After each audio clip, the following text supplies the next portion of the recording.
History tends to remember the powerful, the brilliant, and the ruthless, but hidden between the headlines and the legends are the ones who didn't fit any mold, the bizarre, the eccentric, the completely unexplainable. These are the people who baffled their peers, defied expectations, and lived life entirely on their own terms.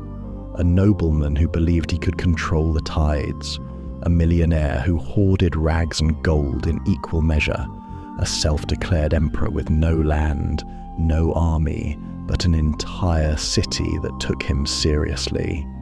Their stories sound like fiction, but every last one is real. We're about to spend over 4 hours with history's strangest characters. Some were brilliant, some were delusional, all of them were unforgettable. Before we begin, drop a comment and let me know where you're from and when you're watching. Now, sit back, relax, and get ready to meet the people who made history a little weirder. Diogenes the Cynic. In the softening twilight of ancient Athens, beneath the fading sun, whose warm rays bathed temples and markets alike in hues of gold and amber, there moved a figure whose mere presence was an affront to the dignified symmetry of the city around him. Amidst the luminous glow of marble statues, each carved to embody ideals of human beauty, harmony, and reason, he appeared as something wholly different, a stark, deliberate contradiction to everything his society held dear. His name was Diogenes, son of Hicasius, a native of Sinope. He was a philosopher, yet he wrote little, taught nothing formally, and lived in such a way that his life itself became his most potent lesson. Athens at this time was a city both ancient and vibrantly alive. Its streets thronged with scholars, sophists, poets, and statesmen. Philosophy was not simply discussed, it permeated the fabric of daily life, debated openly beneath colonnades in shaded groves or within the bustling agora. But amid these lofty discussions, where minds wrestled with abstract ideas and sought beauty, truth, and virtue through elegant rhetoric, Diogenes stood alone, conspicuously apart. He offered neither pleasant words nor gracious company, but rather something far more unsettling, an embodiment of his beliefs, a deliberate living critique of the hypocrisies and pretensions of Athenian society. Diogenes was born into a world of privilege and wealth, a citizen of the prosperous Greek colony of Sinope along the northern coast of modern Turkey, overlooking the restless waters of the Black Sea. Early in life, fortune smiled upon him, offering comfort, luxury, and ease. Yet from these comforts, Diogenes turned away, not through misfortune but by deliberate choice. It is said he and his father became embroiled in scandal, accused of defacing currency, and were forced to leave Sinope, stripped of their status and wealth. But if fate first forced his hand, Diogenes soon embraced exile willingly. The act of rejecting social conventions, of casting aside his heritage, seemed not to wound him, but rather to free him from constraints he had perhaps always felt, chains forged by society, by expectation, by convention itself. Diogenes arrived in Athens, stripped bare of possessions and pretensions alike, and chose poverty not as an act of desperation, but as an exercise in radical freedom.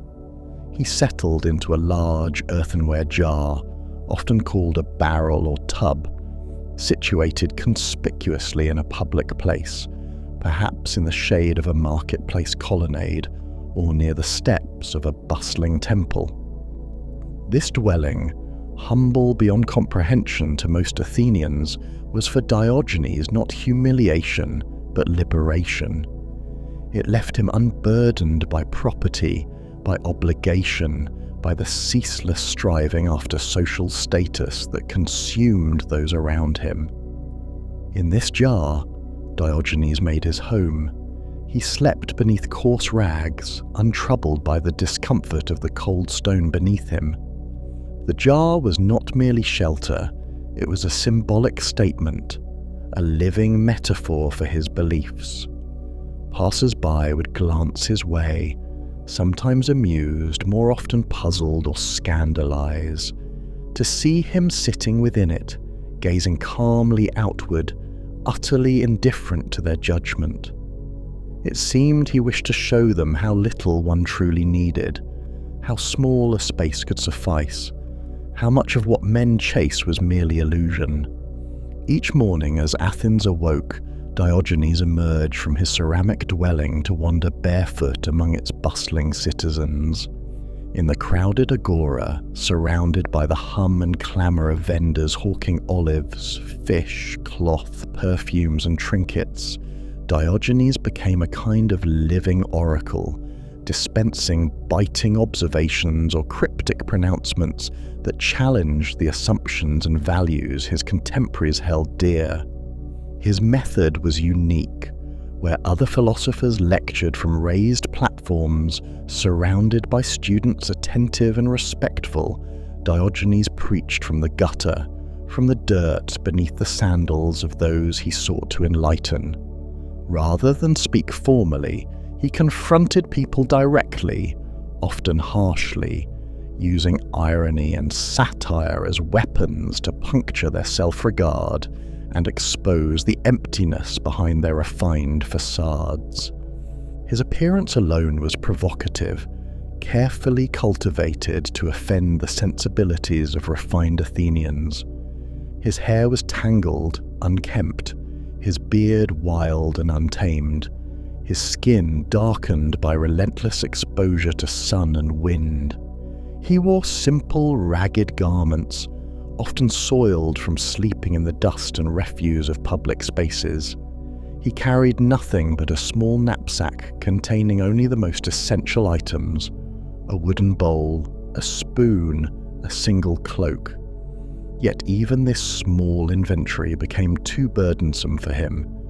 Famously, upon seeing a child drinking from cupped hands, Diogenes discarded his bowl, remarking bitterly how even a boy had taught him simplicity. In his wanderings, Diogenes deliberately performed acts designed to shock observers into reflection. He would eat in public places, deliberately choosing foods considered coarse or inappropriate, and often consuming them with exaggerated relish, hoping to offend the delicate sensibilities of onlookers who prized decorum above honesty. He spoke openly about bodily functions and performed them shamelessly in plain view, seeking to remind others of the common humanity and animal nature they desperately sought to hide behind elegant manners and refined behaviour. Yet Diogenes was no mere eccentric provocateur. Beneath these calculated provocations lay a profound philosophical conviction. At the heart of cynicism, the philosophical school he inspired and embodied was the assertion that human happiness could only be achieved through the rejection of artificial desires and false social conventions. Society, according to Diogenes, had become enslaved by illusions, desires for wealth, power, honor, and comfort, all meaningless pursuits that corrupted the soul and robbed human beings of their natural simplicity and virtue. Diogenes' life, shocking though it might appear to outsiders, was a continual exercise in honesty, the deliberate stripping away of illusions and pretenses, revealing the essential core of existence beneath the superficial veneer of civilization. His honesty extended beyond material possessions. Diogenes confronted even the most powerful figures of his time fearlessly.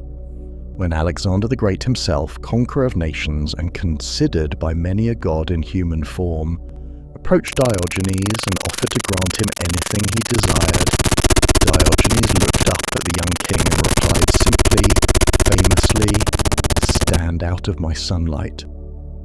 Alexander, stunned by such audacious frankness, reportedly remarked to his companions, "If I were not Alexander, I should wish to be Diogenes." It was an encounter that embodied Diogenes' fearless independence, his absolute refusal to flatter or submit, even before a man whose armies commanded vast territories and immense wealth. Diogenes also refused political labels, mocking the political rhetoric of his day, rejecting the distinctions between citizen and foreigner, Greek and barbarian. He proudly called himself a citizen of the world, declaring all divisions arbitrary, meaningless fabrications designed only to sustain power and privilege. He spoke openly against slavery, an institution that underpinned the economic foundations of Greek society, arguing that true freedom could never coexist with such systemic oppression.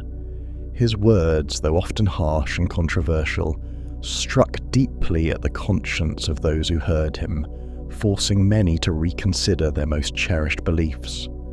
Yet despite, or perhaps because of, his radical independence, Diogenes inspired admiration as much as disdain. He drew around himself a small yet dedicated circle of disciples, young men who admired his uncompromising integrity and sought to emulate his simple way of life. These followers became known as cynics, from the Greek kynikos, meaning dog-like, a name originally hurled at them as an insult due to their poverty and apparent shamelessness.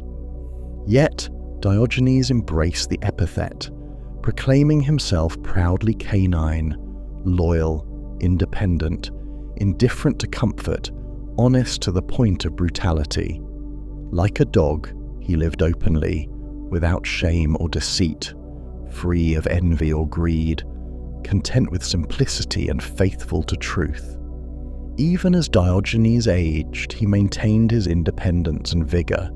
He continued to wander through Athens, confronting passers-by, engaging with scholars and sophists, living each day precisely as he wished. His philosophy had become not merely a set of teachings, but a living testimony to human freedom. And when death finally came, according to legend, Diogenes welcomed it without fear or regret.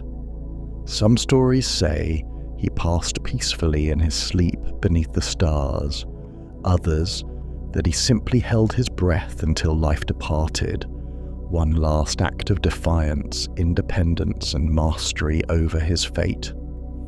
Long after his death, the legacy of Diogenes persisted. He became more than a philosopher.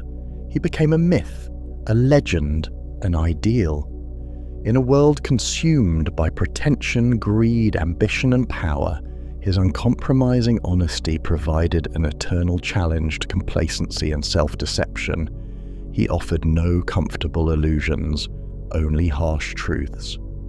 He reminded humanity of its animal nature, its universal brotherhood, its essential simplicity. His life asked a fundamental question, one that still echoes down through the centuries. What does it mean to live freely, honestly, simply, courageously, in a world so intent upon deceiving itself? Diogenes the Cynic left no great written treatises, founded no grand institutions.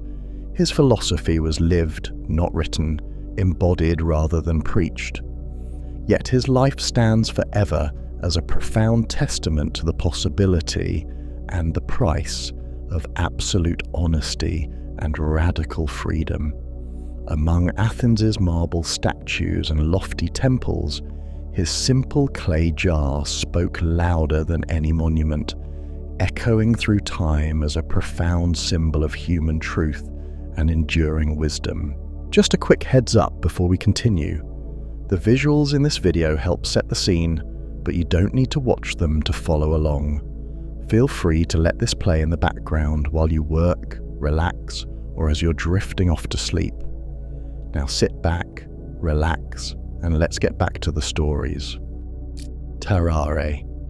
In the cool shadows of a twilight street in late 18th century Lyon, when the sky had darkened enough to blur distinctions between day and night, A boy moved swiftly between lamplit windows and tightly shuttered doors, his thin frame barely clothed in ragged linens, his feet bound in scraps of cloth, soaked and worn through. The city around him bustled with noise and scents of cooking fires and unwashed bodies, the lingering aromas of smoked meats and fresh bread drifting tantalizingly through the narrow avenues. It was an age of contrasts, of prosperity and poverty pressed close together, of enlightenment and superstition intertwined, the air itself heavy with smoke and uncertainty.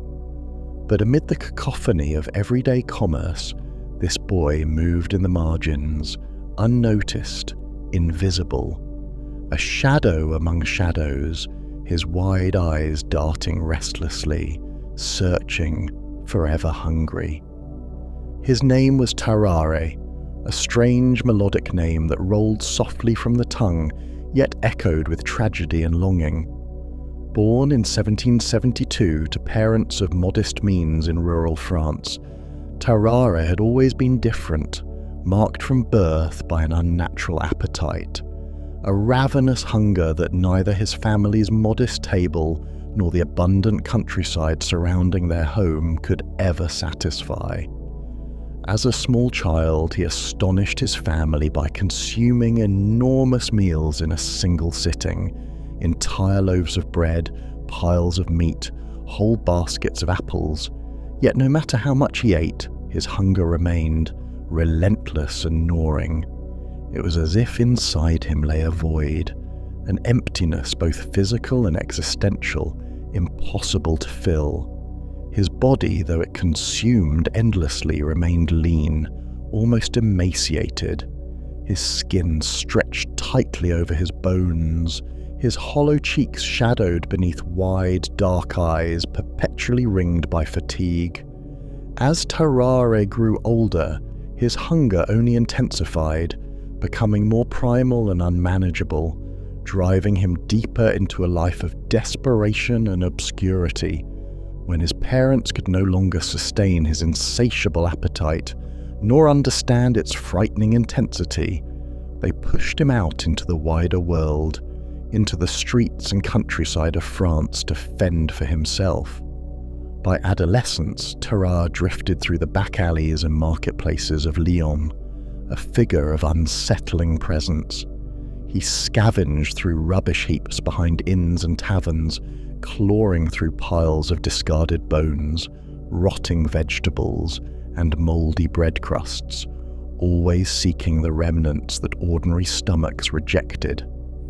Yet even as he consumed the city's refuse, his hunger refused to abate. Word soon spread among local shopkeepers of the strange, feral youth who haunted their doorways, devouring waste with ravenous zeal, whose appetite seemed more animal than human. For Terarre, existence became defined by this perpetual search for nourishment, his senses heightened to the smells and textures of food, his body moving instinctively toward anything edible, no matter how spoiled or putrid. It was not long before curiosity turned to cruelty. Children of the streets would gather to watch him eat, teasing and laughing at the grotesque spectacle. In desperation for sustenance, Terarre willingly participated, consuming anything placed before him: spoiled meat, live rats, stones, scraps of leather, in exchange for the meagre coins tossed by his jeering audience. The line between human and animal blurred further with every passing day, as each act of degradation marked another step downward into a deeper isolation. Yet despite his pitiable condition, there was something deeply compelling, even fascinating about Terarre. Rumours began to circulate, whispers of a creature who defied nature itself, whose body could consume without end, an unnatural marvel hidden behind a human face. He became a local legend, attracting attention from carnival operators and travelling showmen always in search of novelties to display to paying crowds. Soon Terarre found himself drawn into a new life, touring with sideshow troupes through villages and towns across France, displayed on crude stages beneath canvas tents, advertised as the incredible human devourer. His promoters dressed him in oversized rags, emphasizing the gauntness of his frame, even as they showcased his seemingly boundless appetite. Crowds flocked eagerly, half horrified, half enchanted, watching open-mouthed as Terarre swallowed whole baskets of apples, entire raw rabbits, sacks of offal, even snakes. His jaw distended, throat bulging grotesquely as he forced down impossible quantities of food. Yet behind the sensationalism, Terarre remained a deeply troubled figure. His hunger was not mere spectacle but genuine torment, an unending pain he struggled constantly to alleviate.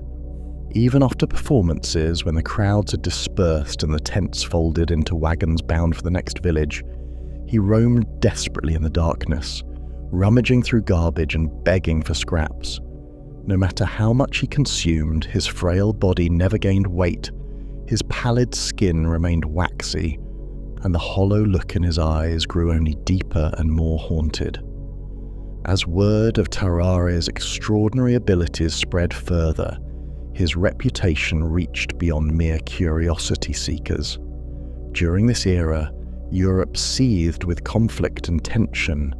Wars ravaged the continent, armies marched endlessly, and spies prowled in every shadowed street corner. Military authorities, desperate for innovative strategies and secret advantages, began to envision practical uses for Terarre's strange abilities. Thus, in his early 20s, Terarre found himself conscripted into the French army, assigned initially to mundane duties, and quickly proving inadequate due to his constant hunger and physical weakness. Yet, military doctors, fascinated by reports of his condition, intervened. Curious medical officers subjected him to endless examinations, marveling at his elastic skin, his expanded jaw, his cavernous throat, and stomach capable of grotesque distension. They documented with clinical detachment how he could swallow immense quantities of food without chewing, his body seemingly able to digest virtually anything. One officer, Dr. Pierre-François Percy, took particular interest, seeing in Terarre's unnatural ability as a potential advantage in espionage. Perhaps, Percy reasoned, Terarre could secretly carry documents or military dispatches by ingesting them, smuggling crucial intelligence safely through enemy lines inside his extraordinary body. After trials confirmed he could indeed swallow small wooden boxes containing written messages without difficulty, Terarre was entrusted with his first covert mission, a test to determine whether he could successfully cross enemy lines, carrying vital documents hidden within his stomach. Yet despite his abilities, Terarre was ill-suited to espionage. His unusual appearance, offensive odour, a byproduct of his incessant hunger and unusual metabolism, and desperate behaviour quickly drew suspicion. Captured almost immediately by Prussian soldiers, he endured brutal interrogation, eventually confessing his mission. Upon release and return to France, Terarre pleaded desperately to military doctors to cure him, to free him from the torment of perpetual hunger. Medical treatments proved futile. No amount of food satisfied his need, and he became increasingly desperate, attempting to eat refuse from hospitals and medical waste, driving his physicians to despair. In time, Terarre's condition worsened dramatically, his desperation pushing him towards behaviours even darker and more disturbing. Rumours swirled that he had resorted to consuming deceased bodies from hospital morgues, that he had devoured stray animals alive in alleyways, and worst of all, suspicion arose that he attempted to feed on a living infant. Disgusted and frightened, doctors finally expelled him from the hospital, casting him back into the streets alone, his presence now feared and reviled. For years, Terarre wandered forgotten and alone, sustained only by desperation. His legend had faded from public curiosity into private horror, his strange abilities now regarded as monstrous rather than marvellous. Finally, in 1798, at the age of 26, he reappeared in a hospital in Versailles, frail and gravely ill, pleading for help. Physicians, cautious yet intrigued, examined him closely, finding his body ravaged by years of abuse and malnutrition. Within days, Terarre succumbed to illness, passing away quietly, his extraordinary hunger finally extinguished by death. The autopsy revealed an abnormally large esophagus, an enormous stomach filling nearly the entire abdominal cavity, and other grotesque anomalies. Yet none of these discoveries explained fully the terrible mystery of Terarre's endless appetite. He died as he lived, haunted by hunger, misunderstood by those around him, and forever defined by the paradoxical emptiness at his core. In the centuries since his death, Terarre remains an enigmatic figure, symbolic of humanity's darkest fears and deepest cravings. His story reflects profound questions about the nature of hunger, desire, isolation, and the boundaries of human existence itself. In Terarre's Life and Death, we encounter the haunting truth of an appetite never satisfied, a vivid metaphor for human longing, forever grasping at fulfillment, forever confronted by the abyss that waits patiently within us all. And in the shifting mists that clung to San Francisco Bay, obscuring hills and dissolving distant silhouettes, there once walked a man who inhabited a curious realm somewhere between reverie and reality, a place where imagination blurred seamlessly into the bustling streets of a young American city. His steps, slow and deliberate, echoed softly along cobblestone lanes and wooden walkways, past saloons and bakeries, markets teeming with fishmongers and vendors, and banks whose heavy bronze doors opened for merchants but remained politely closed for him. To the untrained eye, this man appeared as little more than a harmless eccentric, perhaps even pitiable. Yet to the inhabitants of mid-19th century San Francisco, he had transcended mere oddity to become a figure of gentle fascination, whispered legend, and genuine affection. He was Joshua Abraham Norton, who called himself Emperor Norton I, the self-proclaimed sovereign of the United States and protector of Mexico, a monarch without throne, a ruler without empire, yet beloved precisely because he possessed neither. Joshua Norton was not born into royalty or aristocracy. His origins lay far across the ocean, in London around 1818, where he first drew breath in a world that knew nothing of his later self-bestowed imperial glory. Little is certain about his early life, though traces suggest he spent his childhood in South Africa, beneath wide blue skies and hot sunlight, breathing the fragrance of distant spices and ocean salt mingling along coastal streets, bustling with traders.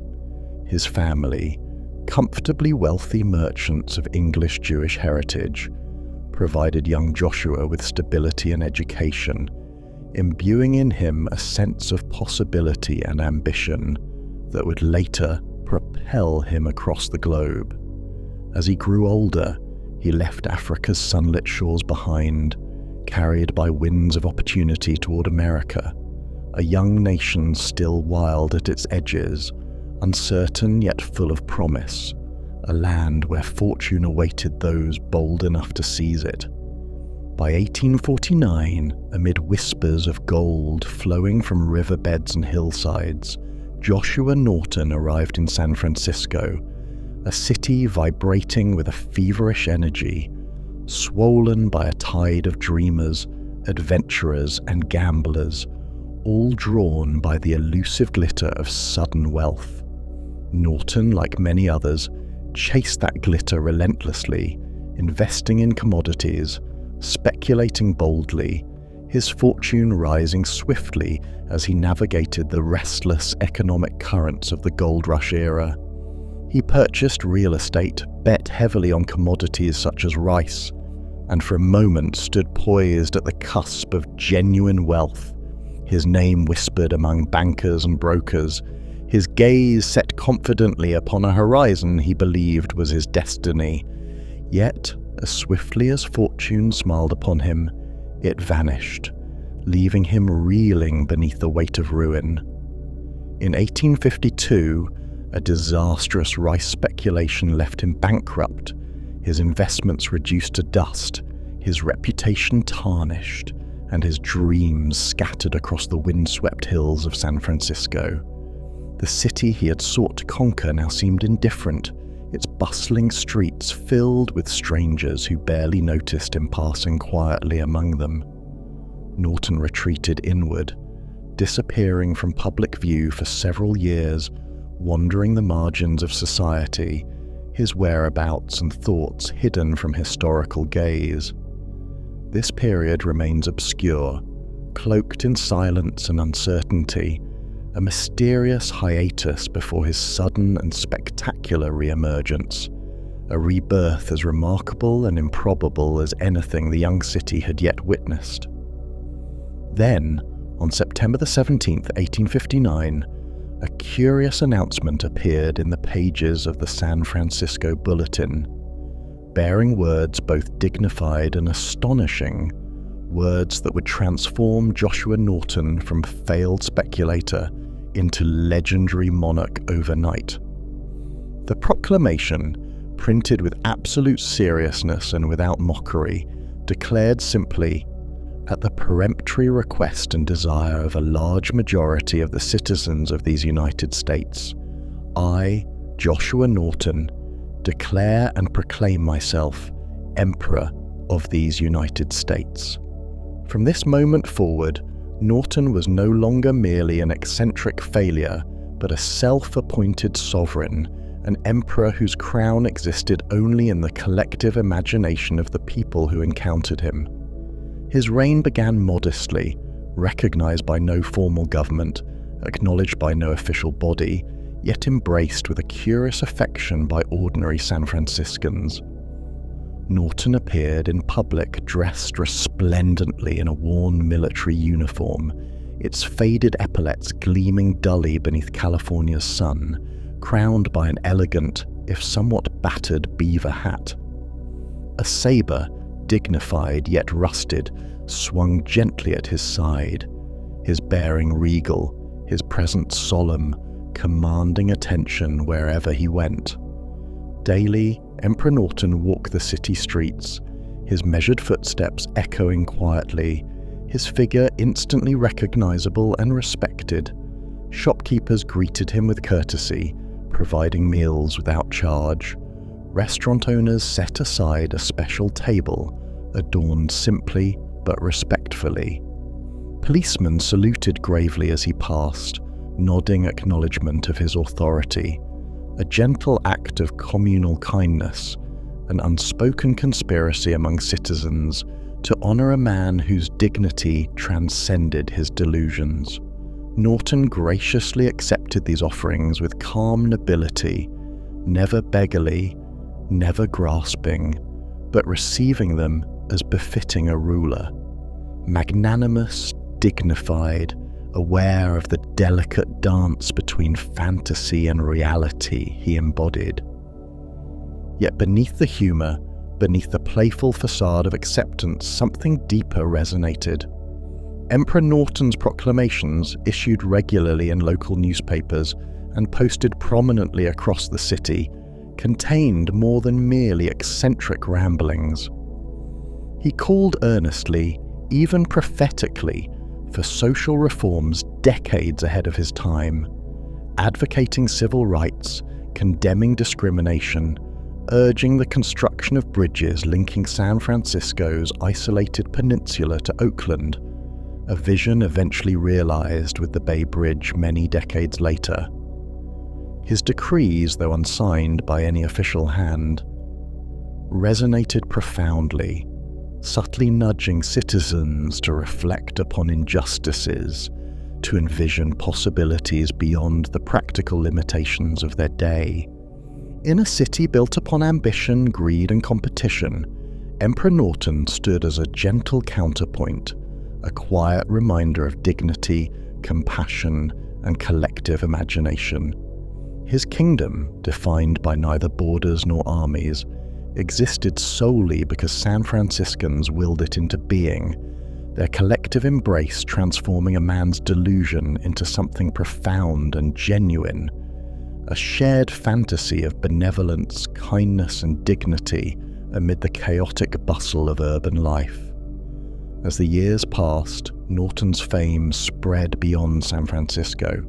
Travelers from distant cities came to glimpse him, charmed by stories of the eccentric emperor who wandered freely through crowded marketplaces, accepted by bankers and merchants alike, his solemn decrees issued from newspaper offices with perfect sincerity. Mark Twain, then a young writer and journalist, encountered Norton personally, later immortalizing him affectionately as a figure who embodied both the absurdity and beauty of American democracy. In Twain's pen, Norton became emblematic of a city and a nation still shaping its identity, exploring boundaries between reason and imagination, authority and freedom, reality and possibility. Yet beneath the gentle public embrace lay quiet sorrow, Norton's inner world unknowable, glimpsed only fleetingly in rare moments of melancholy or quiet reflection. Passers-by sometimes saw him pausing at street corners, gazing silently toward distant hills shrouded in mist, his eyes haunted by unspoken thoughts. Perhaps he pondered the dreams lost in youthful ambition, fortunes slip through his fingers, loved ones left behind or opportunities squandered. Perhaps he understood, more deeply than anyone, the fragile nature of his kingdom, the ephemeral sovereignty existing solely by grace of communal imagination, destined inevitably to fade, to vanish as quietly as it had appeared. Emperor Norton's reign ended quietly on January 8, 1880, when he collapsed and died suddenly on a rain-slicked street corner in San Francisco, his heart giving out as gently and unexpectedly as his rise to fame had begun. The city mourned deeply, genuinely saddened by the loss of a man who had transcended ordinary measures of success or failure. Thousands gathered respectfully at his funeral, business leaders and street vendors standing side by side, their shared grief genuine, their memories tender. Newspapers across America carried obituary notices, not as humorous curiosities, but sincere tributes to a man whose gentle delusion had charmed and inspired an entire city. Today, long after Norton's reign ended, his memory lingers softly across San Francisco, a city forever marked by his quiet footsteps, his whimsical yet profound vision of communal kindness and dignity. His story remains a gentle reminder of the thin line separating sanity and imagination, reality and dreams, a testament to humanity's capacity to embrace wonder and generosity in the most unexpected places, embodied forever in the quiet dignity of a forgotten man who became for a moment emperor of a city's heart. Hetty Green.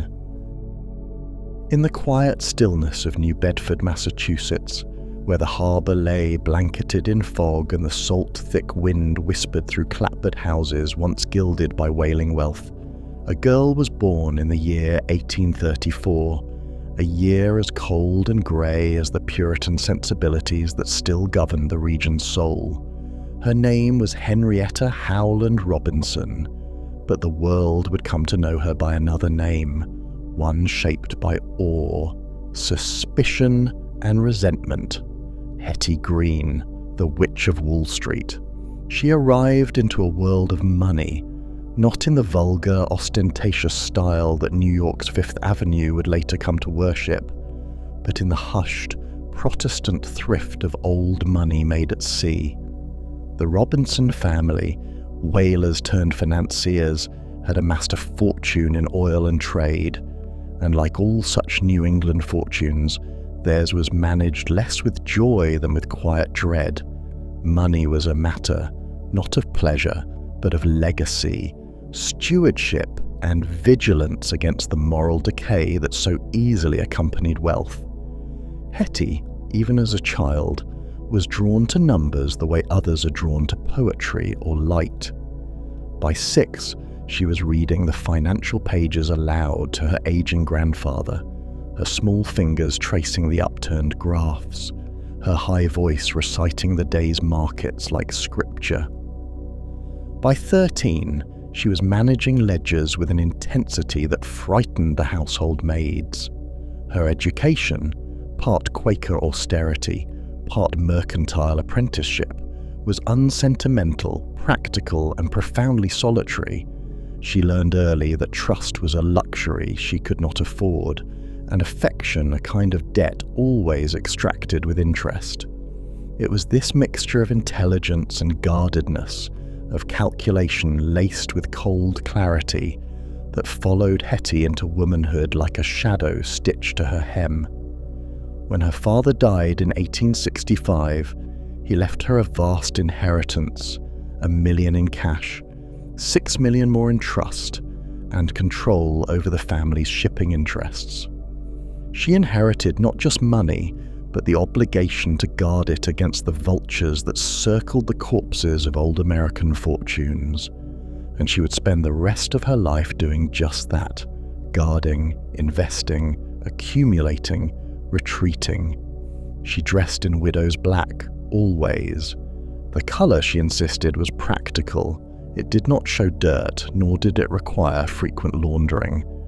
But it also cloaked her in mourning, not for any one person, but perhaps for the softer life she never allowed herself to live. Her clothes were worn, her underclothes mended with rough thread, and the veils she wore were stained and stiff with age. She became a figure of legend in New York and New England alike, a lone woman moving through the world of men, trailing rumours like cigarette smoke, that she ate only oatmeal heated on a radiator, that she never turned on the heat, that she fought for hours with a grocer over a half-cent overcharge. To say she was frugal is to miss the texture of her austerity. Hetty's thrift was not simply economical, it was philosophical. She believed in the sacredness of money, not as a thing to be spent, but as a thing to be preserved, defended, and multiplied. In a gilded age obsessed with gilding, where men built mansions to rival the Chateau of France and burned through fortunes in a decade, Hetty moved like a relic from another century, her financial strategies cloaked in the slow deliberateness of early American prudence. She bought bonds when others panicked, she held cash when others borrowed, and she studied the financial tides with the patience of a navigator watching stars. But her austerity, her refusal to live as others did, made her a target of ridicule.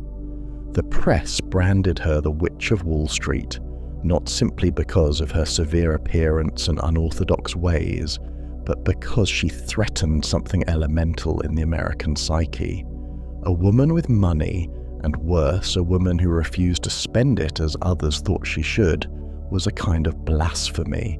She was accused of cruelty when she denied her son a private doctor after an injury, choosing instead a public clinic.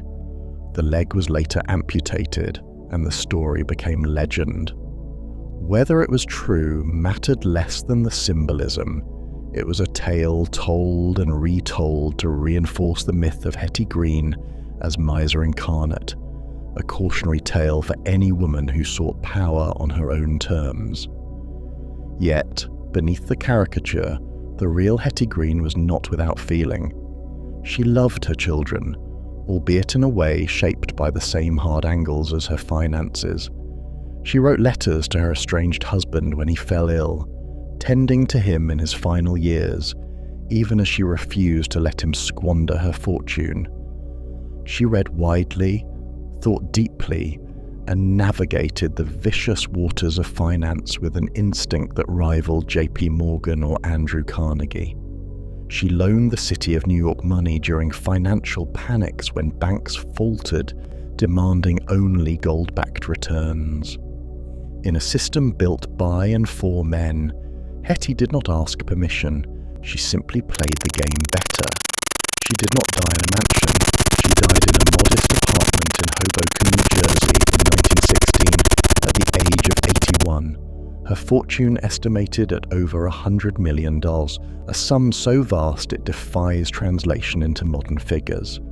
She left her money to her children and her legacy to history, which, as always, struggled to decide whether she was villain or visionary, miser or martyr, aberration or archetype.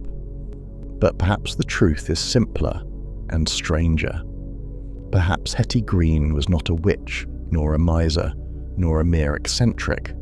Perhaps she was a mirror held up to a nation unsure of what it wanted wealth to mean, a nation caught between the Protestant ethic of accumulation and the roaring temptations of consumption. In her severe black dresses and her silent contempt for excess, she bore witness to something elemental and unsettling: that wealth alone cannot buy love, that power in the hands of the unadorned is still power, and that sometimes the strangest figures in history are those who live precisely by the rules the rest of us pretend to follow. And Count Saint-Germain. In the gilded salons of 18th century Europe, where candlelight glimmered across parquet floors and the air was thick with powdered perfume and whispered intrigue, there moved a man who seemed to belong to no country, no age, and perhaps not even to the world as others knew it. He spoke every language as if it were his mother tongue, played the violin with a virtuosity that stunned court musicians into silence, and recounted events from centuries past with such precision and ease that even the most rational of minds struggled to dismiss the implication. They called him the Count of Saint-Germain, composer, alchemist, diplomat, linguist, scientist, magician, immortal. And though centuries have passed since his last known appearance, his story has never truly vanished. It lingers like a half-heard melody in the corridors of history, unsettling, elusive, and impossible to forget. It begins, as such stories often do, with uncertainty. No one can say precisely when he was born, or to whom. He emerged into the record not as a child but as a fully formed man, enigmatic and polished, sometime in the early 18th century. Some whispered he was the illegitimate son of a Transylvanian prince, others claimed he was Portuguese, or the heir to a lost empire, or a displaced Jew, or a Venetian noble fallen into obscurity. Still others insisted he had no father or mother at all, but sprang into the world like Athena from Zeus, fully armed, fully wise, untouched by ordinary human origins. What is certain is that by the 1740s he had begun to appear at European courts, first in London, then in Paris, Vienna, The Hague and beyond, always dressed in impeccable black, adorned with jewels not garish but finely cut and ancient, and always in possession of knowledge that exceeded his station, his introduction, or his supposed background. Those who met him were struck by his bearing, a man of average height, finely featured, with a commanding presence that needed no introduction. His skin was pale, almost luminous in candlelight. His dark eyes watched everything, patient and amused. He never ate in public, never drank anything stronger than herbal infusions, and he seemed immune to fatigue, disease, or age. Those who encountered him in 1745 described him as a man of perhaps 40. 40 years later, others would say the same. He moved through aristocratic circles like a breeze through a garden, impossible to grasp, but impossible to ignore. In Versailles, where the court of Louis XV was a seething labyrinth of vanity and espionage, Saint Germain became the subject of fascination and suspicion. He claimed to have known Christ, to have attended the wedding at Cana, to have witnessed the fall of Carthage and dined with Alexander the Great. And he said it all not as a madman raving, but as a man merely reminiscing, humorously, humbly, with that same amused glint in his eye that suggested he would say no more unless you already understood. Louis XV, whose court was crowded with charlatans and schemers of every variety, was taken with him. The Count's manners were impeccable, his wit razor-sharp, his knowledge of science and art unparalleled. He could imitate any handwriting, reproduce any painting, and repair any gemstone. He composed operas, brewed elixirs, spoke Sanskrit, and claimed to transmute metals. He could argue the finer points of Egyptian theology, correct scholars on ancient Persian grammar, and discuss court gossip with the sly intimacy of one who had seen it all before, perhaps centuries before. He became the king's confidant, a man permitted to pass unannounced into royal chambers, a mystery whose very unknowability gave him value. Others were less enchanted. Voltaire, no stranger to the strange, famously wrote of Saint-Germain, "He is a man who does not die and who knows everything." The philosopher was only half mocking. Even those who scoffed at the Count's tales found themselves entranced, unsettled. His stories were too detailed, too vivid to be mere invention. He recalled Rome under Marcus Aurelius, as one might recall a favourite childhood street. He spoke of the Library of Alexandria as a place he had once browsed, not read about. When questioned about the crucifixion of Christ, he grew sombre and said only that he had tried to intervene. He never appeared to age. Decades passed, and still he walked the same halls with the same unlined face. Some whispered he bathed in elixirs of gold and crushed pearls. Others said he had discovered the philosopher's stone. Still others believed he was no man at all, but a wandering spirit, perhaps a divine punishment, perhaps a fallen angel, perhaps a man who had simply stepped outside the stream of time. The Count never denied these rumours. He deflected them with charm, with irony, with riddles.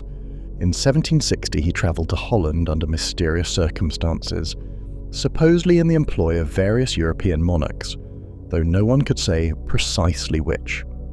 He spoke with statesmen about treaties not yet signed, predicted the outcomes of battles that had not yet been fought. In one strange episode, he warned of a disastrous fire in the royal arsenal, days before it occurred. When asked how he knew, he only shrugged. Some things, he said, are remembered before they happen. He would vanish for years at a time, only to reappear, unchanged in some new city. In St. Petersburg, he appeared at the court of Catherine the Great, charming and confusing Russian nobility with equal ease. In Vienna, he reportedly befriended Mozart, who included him in the satirical opera The Magic Flute, under the guise of the mysterious Sarastro. In Germany, he found a patron in Prince Charles of Hesse-Kassel, who gave him a laboratory and lodging at the castle of Eckernförde, where the Count lived quietly, studying chemistry, working with metals, speaking to no one about the past or the future. In 1784, word came that he had died. The official cause of death was pneumonia, and his grave was marked quietly in the churchyard near the castle. But many refused to believe it. The man they had known had not aged a day in their lifetime. Some claimed to have seen him afterward, in Paris, in Venice, in London. In the decades to follow, he would be spotted again and again, always looking the same, always alone, always slightly ahead of his time. Theosophists would later claim he had ascended into a new plane of existence. Occultists considered him one of the ascended masters, immortal guides who shepherd humanity toward enlightenment. Rosicrucians invoked his name with reverence. Helena Blavatsky claimed to have met him in the Himalayas. Annie Besant said he watched over the spiritual evolution of mankind. Some believed he was the wandering Jew, others that he had found the secret of reincarnation, returning again and again in new forms, always with the same ancient eyes. But the truth, if there is one, remains as elusive as the man himself. Perhaps he was a gifted con man, an extraordinary polyglot with a photographic memory and a flair for performance. Perhaps he was a genuine savant, born in some remote corner of Europe and propelled by intellect and chance into the upper echelons of society. Or perhaps he was what he claimed to be, a man unstuck in time, walking the centuries with quiet amusement, bearing witness to the rise and fall of empires, the flickering light of civilizations, the endless, tragic comedy of the human condition. His writings, if they exist, have vanished. His origins remain unknown. Even his name, Saint-Germain, is a title rather than an identity, borrowed perhaps from a region of France or a long-dead patron. Yet, his legend endures. In every age, a man appears who seems to know too much, live too long, arrive from nowhere. And always, somewhere in the whisper of that arrival, there is the echo of the Count. He remains history's gentleman ghost, gracious, inscrutable, untouchable.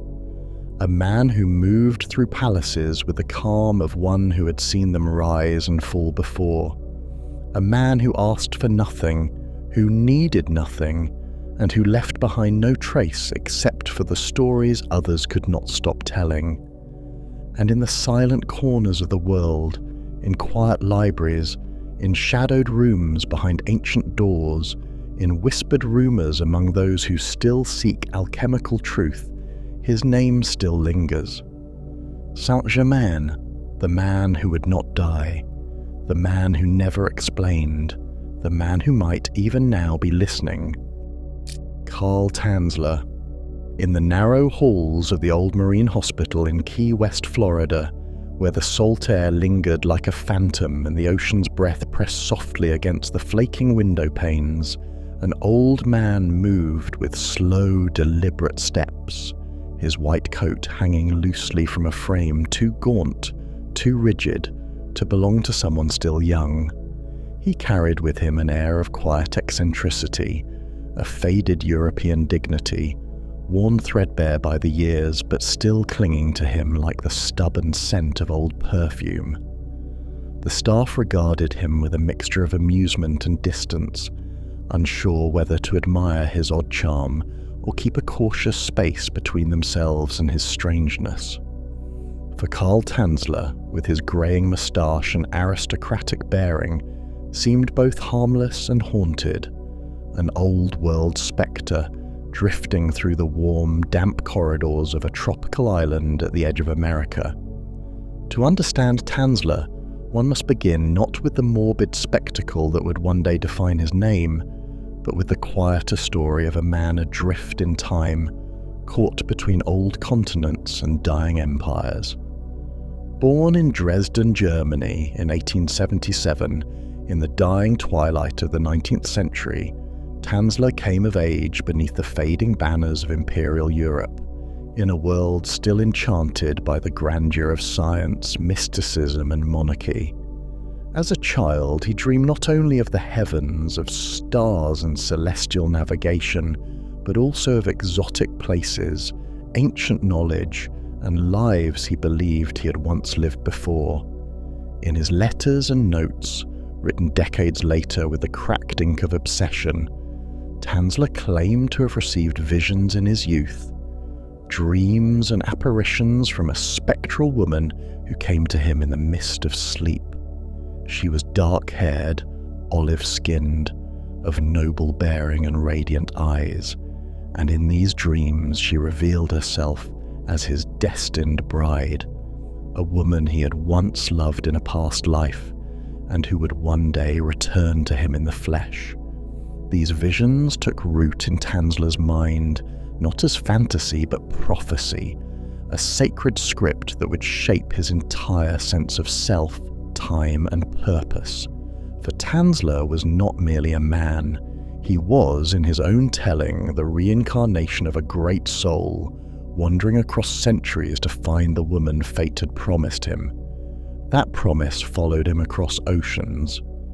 When he emigrated to the United States, settling first in Zephyr Hills, Florida, and later in Key West, he brought with him more than just old books, telescopes, and strange machinery. He carried the unwavering belief that destiny awaited him. He married, fathered children, worked as a radiology technician in the Marine Hospital, and yet, beneath the surface of this quiet American life, the prophecy churned on, insistent and unfulfilled. His heart remained suspended in anticipation, waiting for the moment when the dream would step into reality. That moment came in 1930. She entered the hospital with a quiet step and a hollow cough, escorted by her mother, her face delicate and framed by dark curls, her skin pale with the unmistakable pallor of tuberculosis. Her name was Maria Elena Milagro de Hoyos, a Cuban-American woman of 21 years, beautiful in that soft, untouchable way that belongs to those still suspended between youth and suffering. To Tanzler, who stood waiting by the X-ray machine in his stiff white coat, the world shifted subtly and the dusty gears of prophecy clicked into alignment. He saw her, and the dream woman stepped out of his mind and into his waking world. From that moment, Tanzler's path veered irrevocably away from the mundane. He became her caretaker, her confidant, her shadow. He showered her with gifts, jewelry, perfume, fine clothing, and brought homemade elixirs to her bedside, claiming they would cure what conventional medicine could not. He played music for her on an organ wheeled into her hospital room, and he recited poetry in broken Spanish, his voice trembling with the fragile certainty of a man who believed every gesture carried the weight of fate.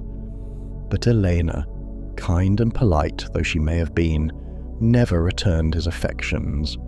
Her illness wore down her body, her mind grew distant, and her family, though increasingly unsettled by the old German's attentions, were too poor and desperate to protest his offerings.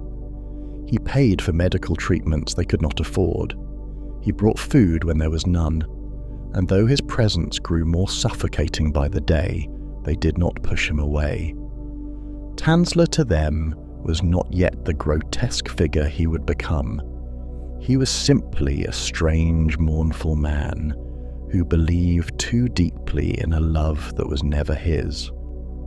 Elena died on October 25, 1931, her breath trailing off into silence like the last note of a song played too slowly. She was buried in a white above-ground tomb in Key West Cemetery, and Tanzler paid for it in full. He visited the grave daily, often at dusk, when the heat of the sun had softened and the shadows stretched long across the marble. He stood before the tomb like a widower, placing flowers and murmuring quiet phrases in German and Spanish, convinced she could still hear him, that her soul lingered just behind the veil of stone and air. But grief, when it festers unchecked, can rot into something stranger than sorrow. In the months that followed her death, Tanzler's behavior turned increasingly surreal. He claimed Elena's spirit visited him nightly, speaking to him, pleading with him, telling him she was trapped in the tomb and that only he could free her. And Tanzler, long accustomed to living half in dreams, believed her. In April of 1933, nearly 2 years after her death, he returned to the cemetery under cover of darkness. The tomb's hinges creaked beneath his hands, the silence of the graveyard pressing against his ears like water. And then, with a child's red toy wagon and a bundle of stolen courage, he removed Elena's remains from their crypt, wrapped them in silks, and wheeled her body home. What followed was not madness in the loud, violent sense of the word. Tanzler's descent was slow, methodical, and profoundly intimate. He set her in his bed and began what he would later describe as an act of restoration, rebuilding her body piece by piece, as though love could defy the very laws of decay. Her skin, now disintegrated, he replaced with wax-soaked silk. Her hollowed eyes were filled with glass replicas, and her bones, shifting, brittle, were bound with wire and coat hangers to hold the shape of a woman long departed. He sprayed her daily with perfumes and formaldehyde, wrapped her hair with ribbons, dressed her in fine gowns. The scent of rot clung to the air like incense, masked only faintly by the layers of rosewater and talcum powder he applied with trembling care. For 7 years he lived with her, ate beside her, slept beside her, spoke to her as if her silence were only shyness, as if her stillness were a kind of attentiveness. He danced with her in the evenings, playing old Spanish records on a wind-up phonograph. Neighbours reported seeing him through the curtains, spinning slowly with a figure too stiff to be alive, a silhouette that moved only when he willed it to. The children in town whispered of a strange music drifting from the house, of perfume thick in the humid air, of something, someone, standing in the upstairs window long after midnight. It wasn't until 1940 that the truth finally surfaced. Elena's sister, Florinda, having grown suspicious, forced her way into Tanzler's home and was met with the unimaginable, the preserved corpse of her sister, dressed like a bride and seated in a parlour chair, her face transformed into something uncanny, lifelike only in the dim light and from a certain angle. Authorities were summoned, and Tanzler was arrested on charges of grave desecration and wantonly and maliciously destroying a grave and removing a body without authorization. But the public, to the horror of Elena's family, did not respond with outrage. Instead, many were entranced by the tale, some sympathetic, others fascinated, still others seeing in Tanzler a tragic Romeo undone by love too strange to name. Psychiatrists deemed him mentally competent, and legal loopholes eventually led to his release. He walked free, unrepentant, and lived out his remaining years in solitude, far from Key West, far from the graveyards and hospitals and warm winds of the island where his dream had lived and died. Carl Tanzler died in 1952, surrounded not by family or friends but by the artifacts of his obsession. He had constructed a new effigy of Eleanor from memory, a mannequin dressed and adorned to resemble the woman he had stolen, preserved and loved beyond death. He was found beside it, alone, the two of them facing each other in eternal silence. What remains of Tanzler's story is not merely a grotesque tale of obsession, but a haunting reflection of love corrupted by fantasy, devotion twisted by delusion. His life, drawn between the rational and the surreal, reminds us how easily the human heart, once untethered, can drift into darkness under the guise of longing. And yet, in the soft stillness of a Key West evening, as the palm fronds rustle and the breeze carries with it the faint smell of sea salt and jasmine, one might still imagine that quiet house, the music playing softly within, and the figure of a man spinning slowly in circles, his arms cradling a dream too heavy for any mortal to bear. Grigori Rasputin. It begins, as these stories often do, not with the clang of palace gates or the shuddering of empires, but in a hush, a quiet so complete it seems to press down from the birch-lined skies of Siberia, through the brittle winds that comb the flat, frost-bitten earth of the Tobolsk province, into the narrow lungs of a newborn named Grigori. The year is 1869, and the village of Pokrovskoye is a threadbare stitch in the quilt of Imperial Russia, a remote hamlet of wooden homes where the Orthodox cross looms above both hearth and grave, and where the natural world is not tamed so much as endured. Grigori's father, Efim Yakovlevich Rasputin, is a peasant with calloused hands and the slow, deliberate movements of a man who measures the seasons not by calendars, but by the thawing of the Irtysh River. He is known to the village as a coachman, a drinker, and a man of quiet temper. The mother, Anna Parshukova, is more shadow than record, slipping through the annals of time like mist between trees. The child they raise is strange from the outset, not misshapen, nor feeble, nor monstrous, just off-kilter. He does not speak until far later than expected. He stares into corners where no one stands. He shies from other children, then bursts into unpredictable fits of laughter or tears. A neighbour might remark that he has the eyes of a frightened colt, wide, wet, rimmed with a fear that never quite settles into focus. In a land where superstition is marrow-deep, where the line between priest and sorcerer blurs in the smoke of incense and pine tar, Grigori is marked early. The villagers whisper that he can see things. He once found a lost horse by describing the exact shape of the hollow it had fallen into, without ever leaving his yard. Another time he predicted a fire that consumed half the village. A child drowned in the river, and Rasputin, then only 10, stood on the bank the night before and wept uncontrollably for reasons he could not name. By adolescence, his strangeness no longer provokes merely curiosity, it stirs fear. His gait is unsteady, his hygiene nearly non-existent. His gaze, now darker, more urgent, burns into those he speaks to with a kind of fervour, as if he is searching not for what they say, but for what lies behind their faces. He speaks to animals as though they understand him. Sometimes they seem to.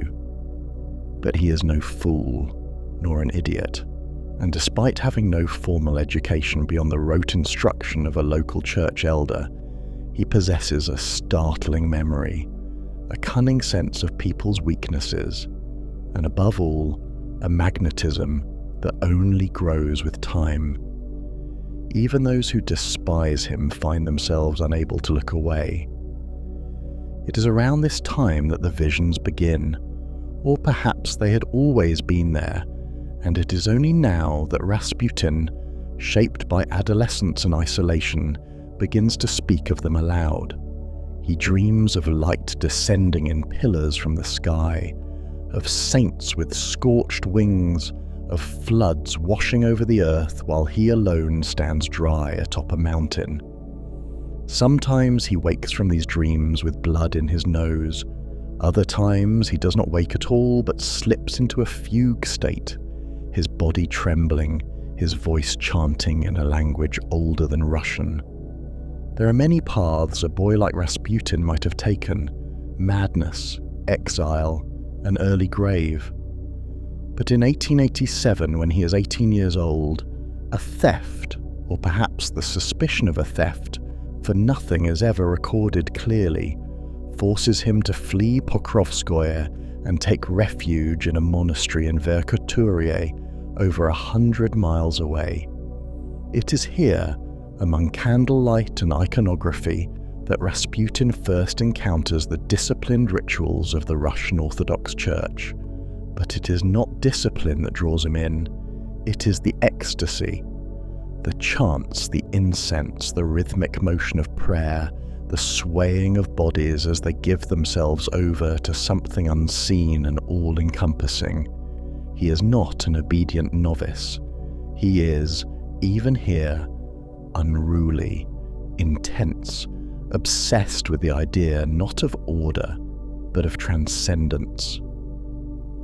He returns to Pokrovskoye changed, not tamed but sharpened. Somewhere along the way he has encountered a fringe sect, likely the Klisti, a heretical Christian group that believes divine grace is best attained through physical suffering, self-flagellation, and erotic ecstasy.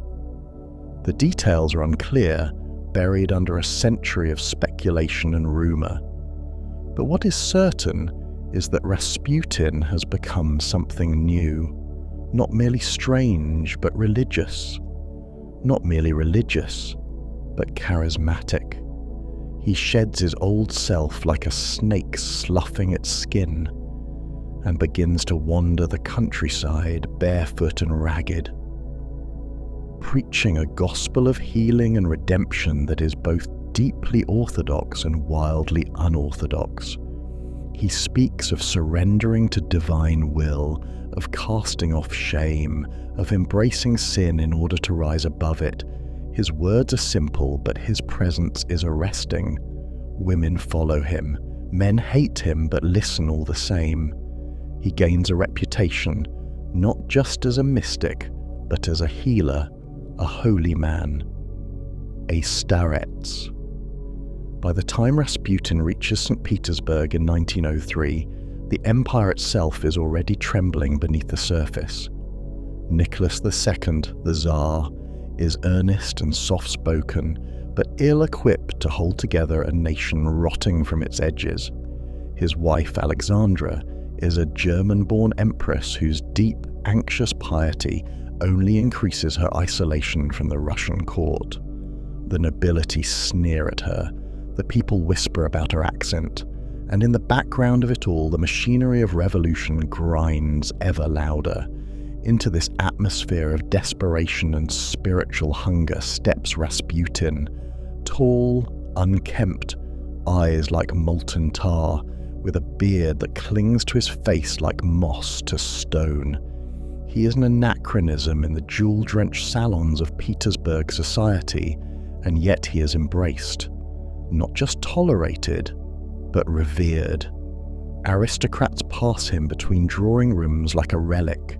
He lays hands on the sick, prays over the dying, and speaks of God not as a distant ideal but as a force that pulses through every vein and nerve. Women become intoxicated by him, men become suspicious, priests become alarmed, and then comes the child.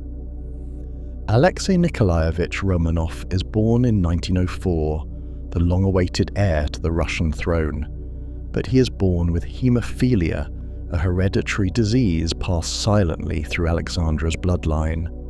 The boy bleeds uncontrollably from even the smallest wound.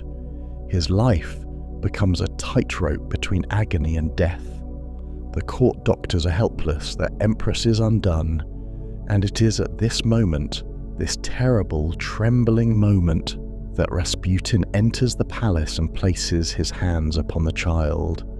What happens next is, like so much of Rasputin's life, shrouded in a fog of contradiction and awe. The bleeding stops, the boy rests. The empress, who has seen her son screaming in pain and near death only hours before, is overcome. She does not call it coincidence, she calls it a miracle. Rasputin becomes not just a guest at the palace, but its shadow, its pulse, its unseen lung. He writes to Alexandra often, letters brimming with spiritual intimacy and cryptic warnings. He calls her, "My dear, sweet, gentle little mother," and signs his name with crosses. she writes back with trembling reverence, confessing her fears, her hopes, her dependency. In Rasputin, she sees not merely a healer, but a prophet, a chosen one. In him, she finds certainty in a world unraveling. But the court sees something else. They see a peasant, unclean, foul-smelling, prone to drunkenness and vulgarity, slipping in and out of the royal chambers. They see a man surrounded by women, some of whom speak in whispers of seduction and strange rituals. They see a manipulator, a charlatan, a man whose power has no precedent and no limits. They call him the Mad Monk, though he is neither fully mad nor ever officially a monk. Satirical newspapers print cartoons of him in bed with the Empress. Political pamphlets accuse him of orchestrating appointments, of whispering into the Tsar's ear as ministers fall like dominoes. In salons and taverns alike, Rasputin becomes not just a figure of gossip, but of national hysteria, and all the while he remains. He persists, even as his enemies multiply, even as the war looms, even as the very earth begins to crack beneath the weight of revolution. Rasputin holds fast his place beside the throne. He continues to prophesy, to drink, to wander the streets in soiled robes, to pass out blessings like coins, to vanish into the brothels of Petrograd and re-emerge days later with eyes alight and steps steady. He is chaos wrapped in flesh, and yet, to Alexandra, he is order incarnate, the only man who understands, who protects, who sees. But no man, not even one believed to be divinely touched, can stand against history's tide forever. And that tide, dark and thunderous, is rising fast. Nikola Tesla. In the waning days of the Austro-Hungarian Empire, under skies that darkened with the coming of yet another Balkan storm, a child was born during a fierce thunderstorm in the village of Smiljan. It was the summer of 1856, and lightning split the sky as if the heavens themselves were announcing something terrible or miraculous, depending on whom you asked. The midwife, glancing nervously at the flickering lamplight, declared the storm an omen. "He will be a child of light," she said, half in awe, half in dread. And so he was. Nikola Tesla, lank of frame and dream-eyed from the very beginning, would carry that electric birthright like a second skin. His mother, Duka Mandic, was a maker of small mechanical devices, clever, self-taught, and possessed of a near-photographic memory. His father, Milutin, an Orthodox priest and writer, longed for Nikola to enter the priesthood. But, already in childhood, Tesla was driven by visions not of God, but of machines, of wheels spinning endlessly, of lights humming softly in the darkness. He would later speak of his ideas as revelations, as though he were merely a conduit for forces beyond the veil. There was something spectral about him, even in youth. He was prone to fevers and hallucinations, and sometimes claimed to see flashes of light or hear mysterious sounds, experiences he would later attribute to an overactive nervous system, but which nonetheless marked him as touched by something uncanny. He could memorize entire books, recite them years later, and visualize inventions in such perfect clarity that he needed no sketches. In his mind, ideas arrived fully formed, not unlike the lightning that once heralded his arrival. Tesla wandered through the world as if walking through a dream, his thoughts a current too strong to dam. He studied engineering in Graz and Prague, though he never formally completed a degree. He read Voltaire and Goethe as hungrily as he examined arcane textbooks on physics. But Europe, with all its libraries and salons, could not contain the voltage building inside him. In 1884, with 4 cents in his pocket and a head filled with stars, he arrived in New York City, a different kind of storm waiting to break. He found employment, briefly and tumultuously, under Thomas Edison. The two men were opposing poles. Edison, pragmatic and pugnacious, believed in trial and error. Tesla, ethereal and methodical, dreamed his machines into existence. Tesla proposed a radical improvement to Edison's direct current DC system, alternating current AC, which could travel farther and power entire cities. Edison scoffed. Their rivalry would come to define an era, played out in laboratories and courtrooms and newspaper columns, the so-called War of the Currents, as much a battle of philosophies as technologies. Tesla's alternating current eventually triumphed, but the victory did not bring him peace. He was haunted not by failure, but by too many ideas. In a time when electricity was still magic to the masses, Tesla envisioned radio, radar, remote control, and wireless power, concepts so far ahead of their time that they were often mistaken for madness. He claimed to have received signals from extraterrestrials. He spoke of death rays and global energy systems. Newspapers began to describe him not as a scientist, but as a sorcerer. And yet he was no charlatan. His demonstrations were real, dazzling, theatrical in their grandeur. At his laboratory in Colorado Springs, lightning cracked from massive coils and the air hummed with ionized charge. He stood amidst the tempest like a prophet, untouched, while arcs of blue fire danced around him. He spoke of tuning the earth itself, of drawing power from the very vibrations of the planet. The public was awed, amused, and increasingly wary.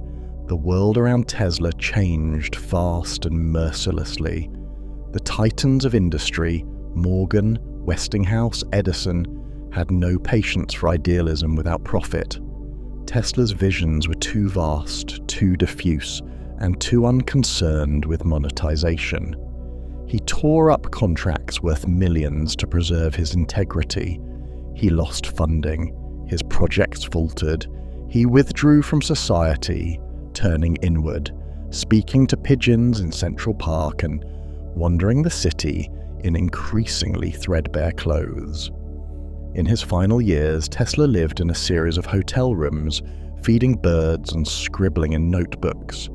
He claimed to have perfected a weapon that could end all wars, though no prototype was ever found. He was awarded medals and honors, but never the financial security he needed. He became a relic in a world he had helped create, a visionary buried under the very current he had unleashed. On January the 7th, 1943, he died alone in room 3327 of the New Yorker Hotel. The storm had passed. His papers were seized by the government and locked away. Myths flourished in the silence that followed, but the lightning never really stopped. His name became a whisper in laboratories and a shout in science fiction. His coils are still spun, his currents still flow, his vision still flickers across the sky. Nikola Tesla was a child of light after all, not built for the world as it was, but for the one still struggling to be born. Kaspar Hauser. It began on a quiet Monday in the spring of 1828, when the air in Nuremberg hung warm and thick with the scent of lilacs blooming behind crooked garden walls. The cobblestone streets shimmered faintly beneath the overcast sky, and the city, so often given to routine and quiet civility, stirred little that day beyond the usual shuffle of boots and echo of bells. Yet through this grey rhythm, a strange figure moved with halting steps, neither beggar nor tradesman, neither soldier nor child. He emerged as if from mist, clothed in coarse garments too fine for poverty, too simple for inheritance. His boots, though worn, suggested they had not walked far, and in his hand he clutched a letter. The boy, if boy he was, seemed carved from some curious space between age and innocence. He walked stiffly, as though uncertain how to balance his limbs, as though the mechanics of motion had been taught by imitation rather than experience. His hair was uncut and his eyes, wide and brown, surveyed the streets as if seeing the world for the first time. He arrived at the gates of the city carrying little more than a sheaf of poorly spelled words and a name, Kaspar Hauser. The letter, addressed to the Honourable Captain of the 4th Squadron of the 6th Cavalry Regiment, claimed the boy had been left in the writer's care as an infant.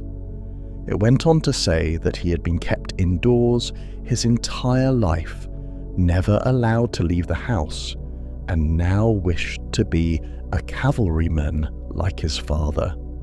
Another enclosed letter, purportedly from the boy's mother, was dated 1812, the year of Kaspar's birth. These were flimsy credentials, not enough to build a life on, yet more than enough to ignite curiosity. For who would send a child into the world like this, half-made and wholly unprepared? The townspeople, sceptical but intrigued, brought him before the authorities. He could scarcely speak. He repeated phrases like a parrot, disconnected from meaning, and when asked to write his name, he scrawled it slowly and awkwardly, as if copying the shape of letters from memory rather than understanding them. He did not know his age, nor his birthplace, nor how he had come to Nuremberg. He was fascinated by mirrors, startled by the sky, and moved with the hesitancy of someone learning to live from scratch. At first, they assumed he was a simpleton, perhaps an idiot, abandoned by a desperate mother or hidden by shame. But there was a carefulness in him, an inward gaze that suggested something deeper. He was not mad. He was something else entirely. And so the story of Kaspar Hauser began, not with a lineage or legacy, but with a question. Who was he, and why had he been hidden from the world for so long?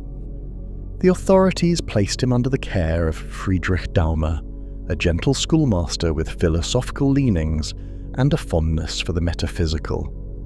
In Daumer's home, Kaspar was introduced to the world. The names of colours, the purpose of forks, the feeling of sunlight across an open field. He recoiled from meat, cried when flowers wilted, and stared for hours at the movement of birds. Pain caused him to faint. Loud noises made him scream. When he learned of death, he sobbed uncontrollably and refused to believe the soul could ever be extinguished. He had been raised in silence and shadow, and now the world came at him all at once. Its beauty, its brutality, its intricate dance of reason and mystery. He took to drawing obsessively, filling pages with buildings and arches, labyrinthine staircases and hollow rooms. He dreamed often of confinement, of being locked in a small, dark space, and told Daumer that for as long as he could remember, he had lived in a chamber scarcely larger than a coffin. There had been straw on the floor, bread and water slid beneath the door, and a toy horse as his only companion. He had never seen the sun. He had never spoken to a soul. Only in the last days before his appearance in Nuremberg, he said, had a man visited him, face unseen, taught him to write his name, and then brought him to the city. That was all. This confession, spoken in fragments and dreams, only deepened the riddle. If true, it suggested something monstrous, that Kaspar had been deliberately imprisoned, hidden away for over a decade, and then released into the world without explanation. But by whom and why? Speculation bloomed like fever. Was he the illegitimate child of nobility, hidden to protect a throne? Was he a pawn in some elaborate plot planted in Nuremberg to destabilize political alliances? Or was he merely an orphan, a half-wild innocent whose mind had fractured under the weight of isolation? The city watched him with equal parts wonder and suspicion. Scientists measured his skull, theologians studied his soul, and poets wrote verses on his purity. He became a symbol, a cipher, a living metaphor for the tension between nature and nurture, between innocence and experience, between the savage and the civilized. Rousseau would have wept at the sight of him, so pure in his ignorance, so untouched by the corruption of society.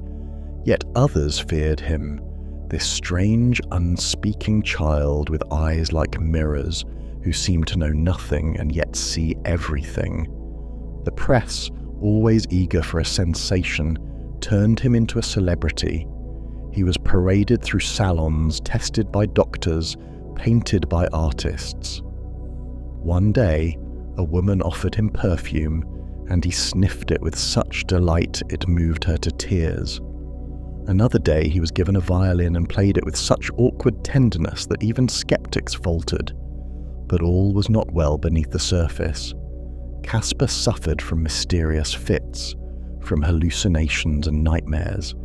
He claimed to see visions, light men and strange figures who visited him in dreams. He spoke of another life, of a mother who wept behind walls, of voices that sang lullabies in the dark. Whether these were memories or inventions, no one could say.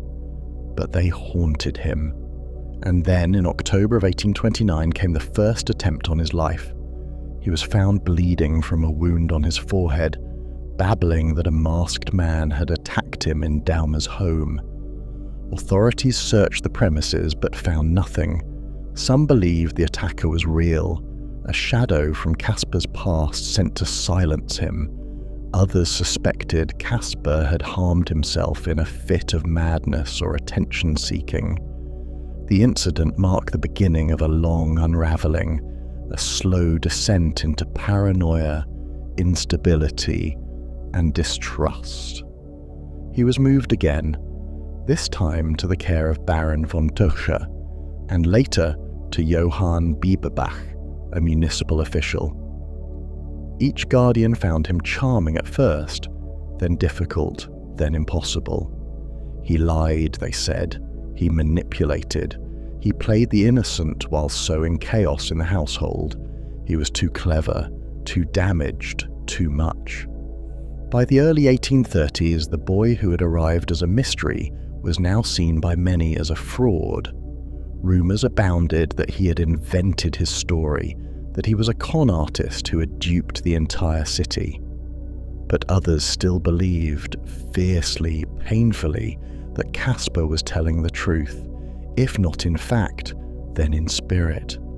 That his suffering was real, that his loneliness was absolute, that he had come from somewhere terrible and had been asking for help in the only way he knew how. It was then, when belief in him had begun to fracture, that the second and final attack occurred. On December 14th, 1833, Kaspar stumbled into his home clutching his side, blood soaking through his coat. He claimed a stranger had lured him to the Ansbach court garden with the promise of revealing his true identity, then stabbed him with a dagger and fled. He died 3 days later, whispering incoherently, his breath shallow, his body fevered and broken. He was 21 years old. They buried him in the city graveyard beneath a headstone that read, "Here lies Kaspar Hauser, riddle of his time. His birth was unknown, his death mysterious." But the mystery did not die with him. If anything, it calcified into legend. Who killed Kaspar Hauser? Who was he truly? Was he a prince of Baden? stolen from his cradle in a dynastic conspiracy? Was he a lunatic, an orphan, an actor? Was he both real and unreal, both victim and trickster, both wounded child and manipulative stranger? For nearly 2 centuries the debate has raged. His blood was tested, his handwriting analysed, his skull examined. His story was retold in books, films and operas. Each retelling offered a different Kaspar, pure or perverse, holy or hollow, victim or villain. He became a mirror in which society saw what it wanted to see, a fable about identity, a cautionary tale about innocence, a metaphor for the human condition. And yet, beneath all the speculation and analysis, there remains the ghost of the boy himself, wandering the streets of Nuremberg, blinking at the sun, speaking his name as if tasting the shape of it for the first time. Not a prince, not a prophet, just a boy, half-formed and wholly lost, walking out of the darkness and into the uncertain light. Le Pétomane. In a narrow street of Marseille, where the sea air mingled with the dry dust of limestone hills and the cries of fishmongers floated through alleys like gulls on thermals, a boy named Joseph Pujol was born beneath the blazing July sun of 1857. The air in southern France had a certain weight to it, salted, sun-scorched, perfumed with the slow rot of figs and the thick scent of oil-cooked bread. And it was in this air, thick with life and laughter and sweat, that Joseph first discovered his singular gift. He did not look like a harbinger of revolution. His boyhood was typical in most respects. He was one of 11 children, the son of a simple baker whose shop exhaled warm clouds of yeast and flour into the pre-dawn streets. Joseph was quiet, curious, observant. He had a fondness for practical jokes and an inexplicable fascination with his own body's workings, which he examined with the same earnest precision he would later apply to musical phrasing. He was, above all else, a listener. Where others heard wind and dismissed it, he heard tone, variation, rhythm, and where others turned away in disgust, Joseph leaned in with wonder. The discovery came, as such things often do, by accident. As a teenager swimming in the sea, he found that when he held his breath and tightened his abdomen, he could draw water into his rectum, not in a painful or unnatural way, but as though his body had been waiting for this realization, this invitation to perform. He emerged coughing, sputtering and laughing, while his friends shrieked in disbelief. They thought it a prank. Joseph, sensing something more, kept experimenting. At home, in secret, he swapped water for air. He learned control. He learned pitch. He trained his abdominal muscles like a violinist trains fingers, slowly, methodically, with near religious dedication. It was not the sort of gift one shared lightly. Farting, after all, was the province of shame and comedy, a universal embarrassment cloaked in silence or blamed on dogs. But Joseph Pujol was not content to live in shame. He had discovered a way to command the uncontrollable, to turn something low into something sublime, and he was determined to elevate it. In a century where the body was still cloaked in euphemism and the language of digestion was exiled from polite society, Joseph dared to make the invisible visible, the repressed spectacular. He would not be vulgar, he would be precise, he would be, quite literally, a virtuoso of wind. By his 20s, Joseph was working as a baker, like his father, and moonlighting in small cabarets, where he played the trombone, told jokes, and, at the end of the act, to uproarious laughter, demonstrated his air intake trick. The crowds loved it. He could inhale through his rear, then release the air in controlled bursts that mimicked everything from thunder to a mouse squeak. There was nothing crude about it. He presented the act with dignity, even artistry. It was performance, not scatology. In 1887, he left the oven behind and stepped fully into the gaslit world of entertainment. He adopted a stage name, Le Pétomane, from the French péter, to fart, and manie, mania. The fartomaniac. It was ridiculous, yes, but also brilliant, unforgettable. In a world growing increasingly obsessed with spectacle, he had found the perfect mask. Soon he reached the holy grail of French performance, the Moulin Rouge.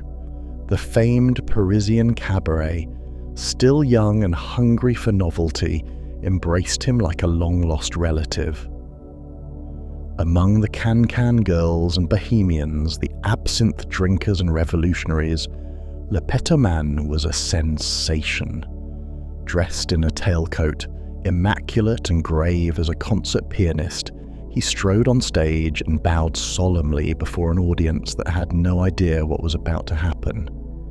Then, with a flourish, he would turn and begin. His performance was not simply a display of crude humour, it was symphonic. He imitated musical instruments, a bassoon, a trumpet, even a flute. He could perform La Marseillaise note by note, with perfect pitch and patriotic timing.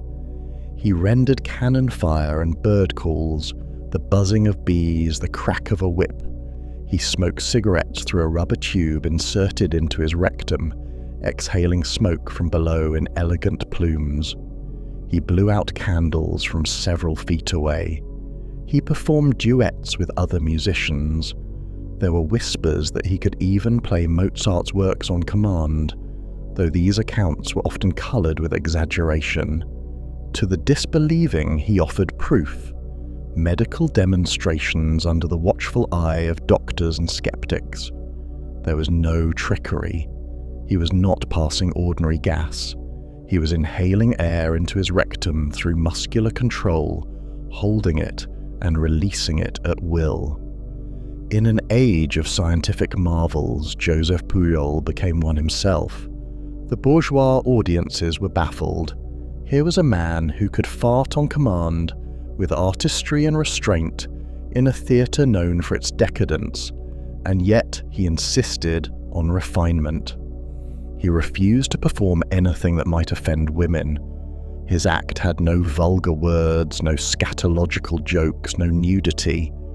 He performed with a grace that unsettled even as it delighted, and in this strange tension between high and low, sacred and profane, lay the genius of Le Pétomane.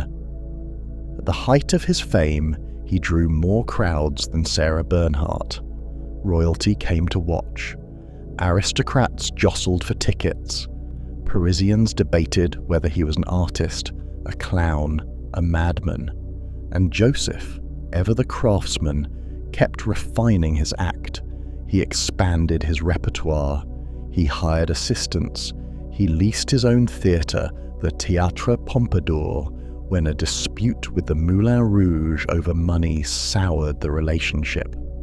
He remained exacting, principled, and obsessively disciplined.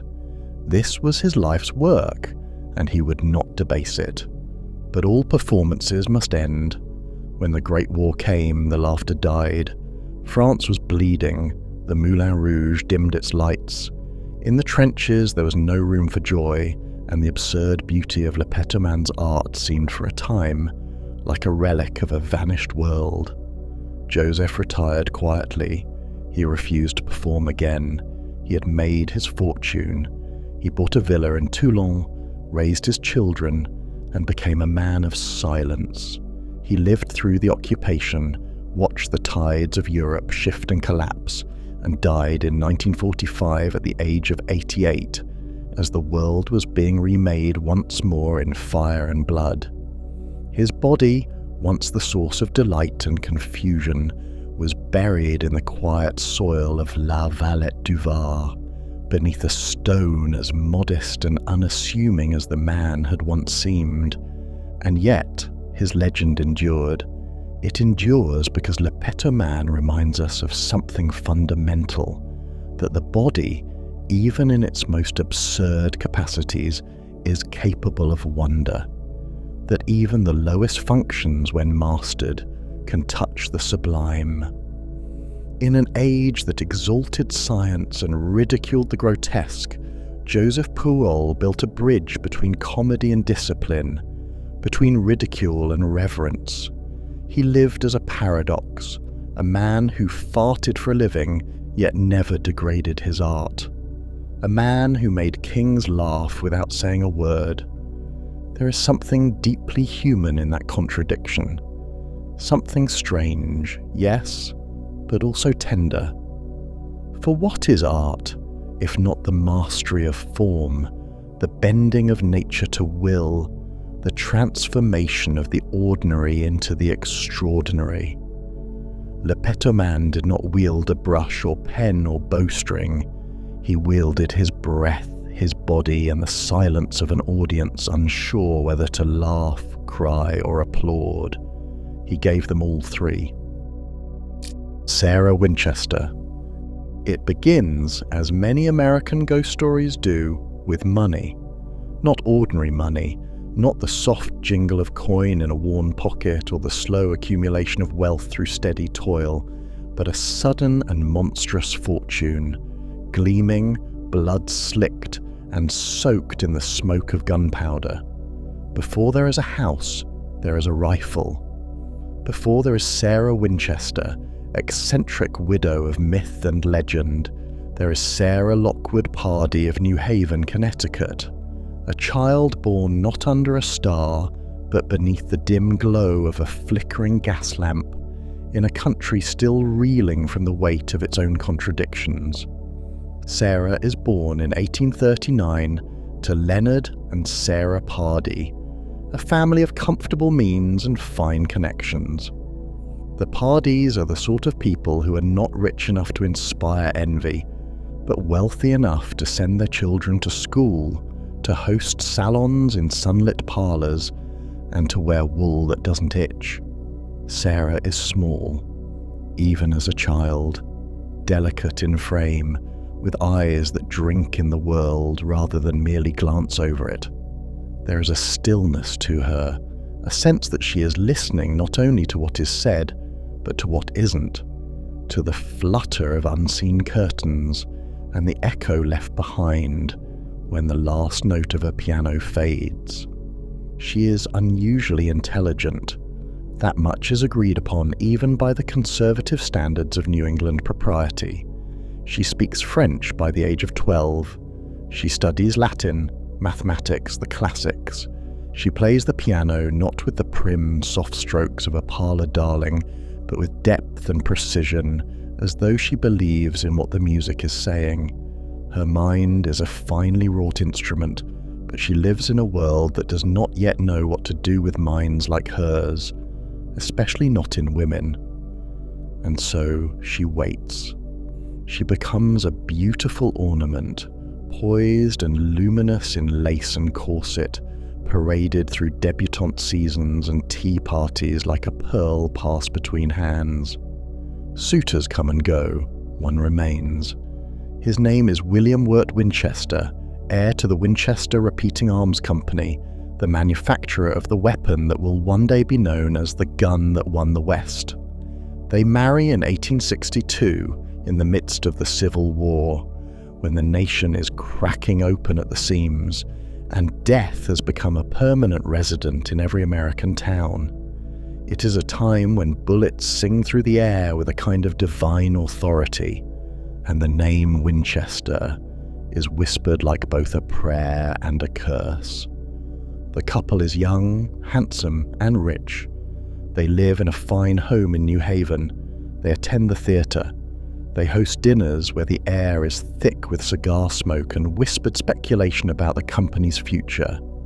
And they wait, as young couples do, for a child. In 1866, their daughter, Annie Pardee Winchester, is born. She dies 6 weeks later. The cause is marasmus, a wasting disease, a cruel word that means the child simply could not hold on, her body unable to absorb nutrients, her limbs growing thin, her skin translucent. Sarah watches helplessly as her baby withers like a leaf in winter. There are no photographs of Annie that have survived. There is no grave with a monument grand enough to hold the depth of Sarah's sorrow.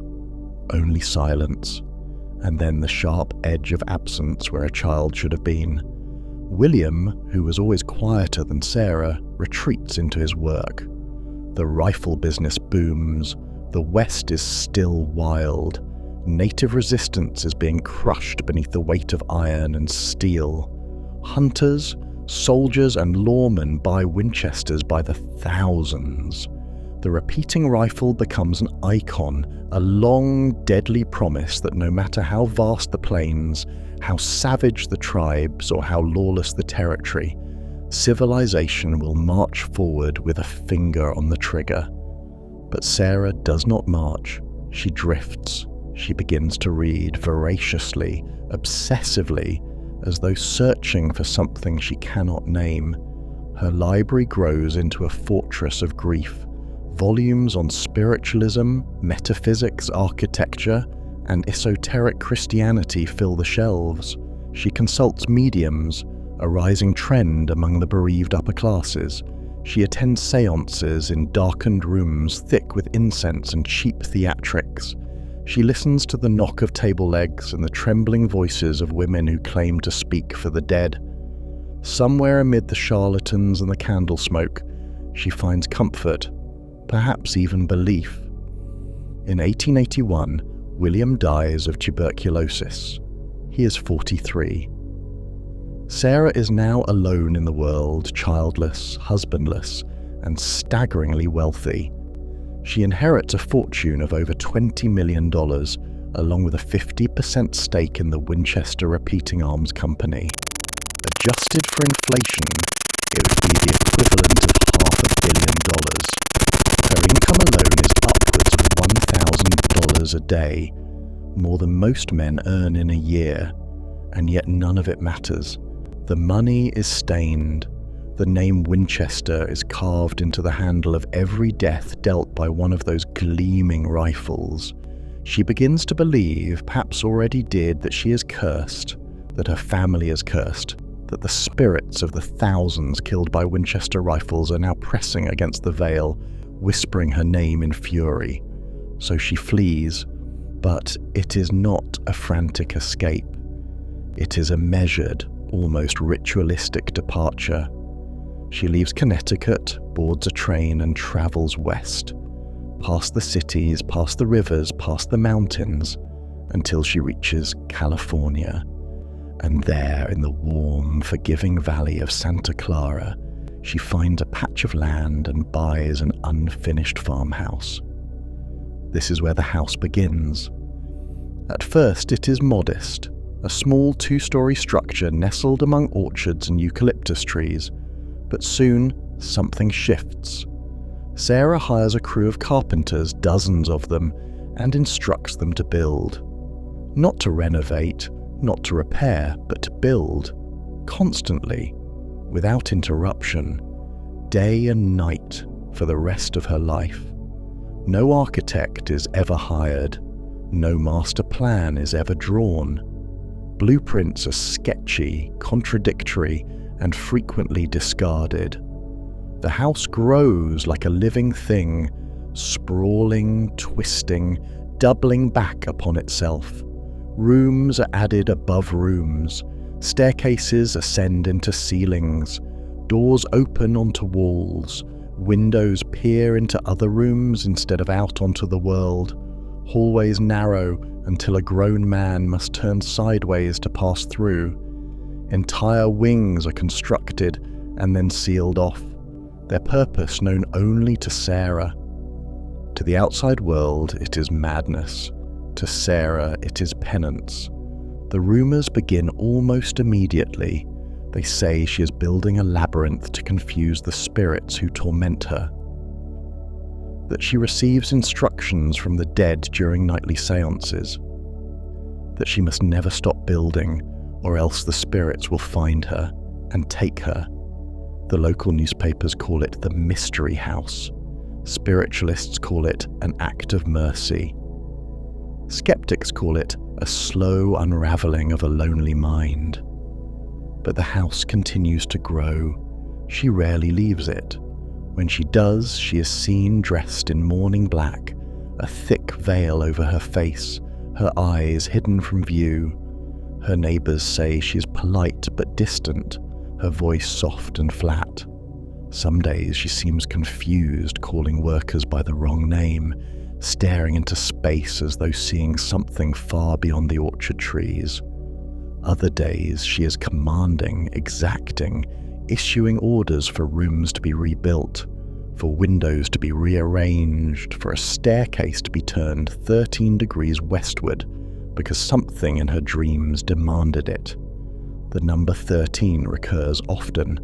13 steps in a staircase, 13 hooks in a closet, 13 panes in a window. It becomes her signature, her spell, her cipher. She consults the number like a compass, using it to navigate the unseen world she now believes she inhabits. Time folds strangely in the Winchester house. Seasons pass, and the house groans and stretches, always in motion. Earthquakes strike, especially the Great Quake of 1906, and still she builds. Wings collapse, she boards them up. New ones are constructed in their place. She commissions Tiffany stained glass windows that are never installed. She designs rooms with exquisite care, only to leave them empty. Some rooms are furnished but sealed off without explanation. There is no pattern, only motion, constant, sacred, chaotic motion. To live inside the house is to lose track of time, to forget that there is a world beyond the walls. The workers come to know the sound of her footsteps above them, soft, deliberate, pacing through the night. They say she never sleeps in the same room twice, that she consults a plan known only to her, that at night, in the blue room, she lights a single candle and sits at a round table, speaking to the dead. What is she saying? No one knows. No transcripts survive, no seances were recorded. But if the house is any indication, she is not asking for forgiveness. She is trying to contain something, trying to build a cage not for herself, but for what haunts her. She does not scream. She does not lash out. She builds, quietly, compulsively, like a woman stacking bricks against a rising tide, and always behind it all, the whisper of death. The gunshots that echo not from revolvers, but from the past, from Gettysburg, from Wounded Knee, from dusty plains where nameless men fell with Winchester bullets in their hearts.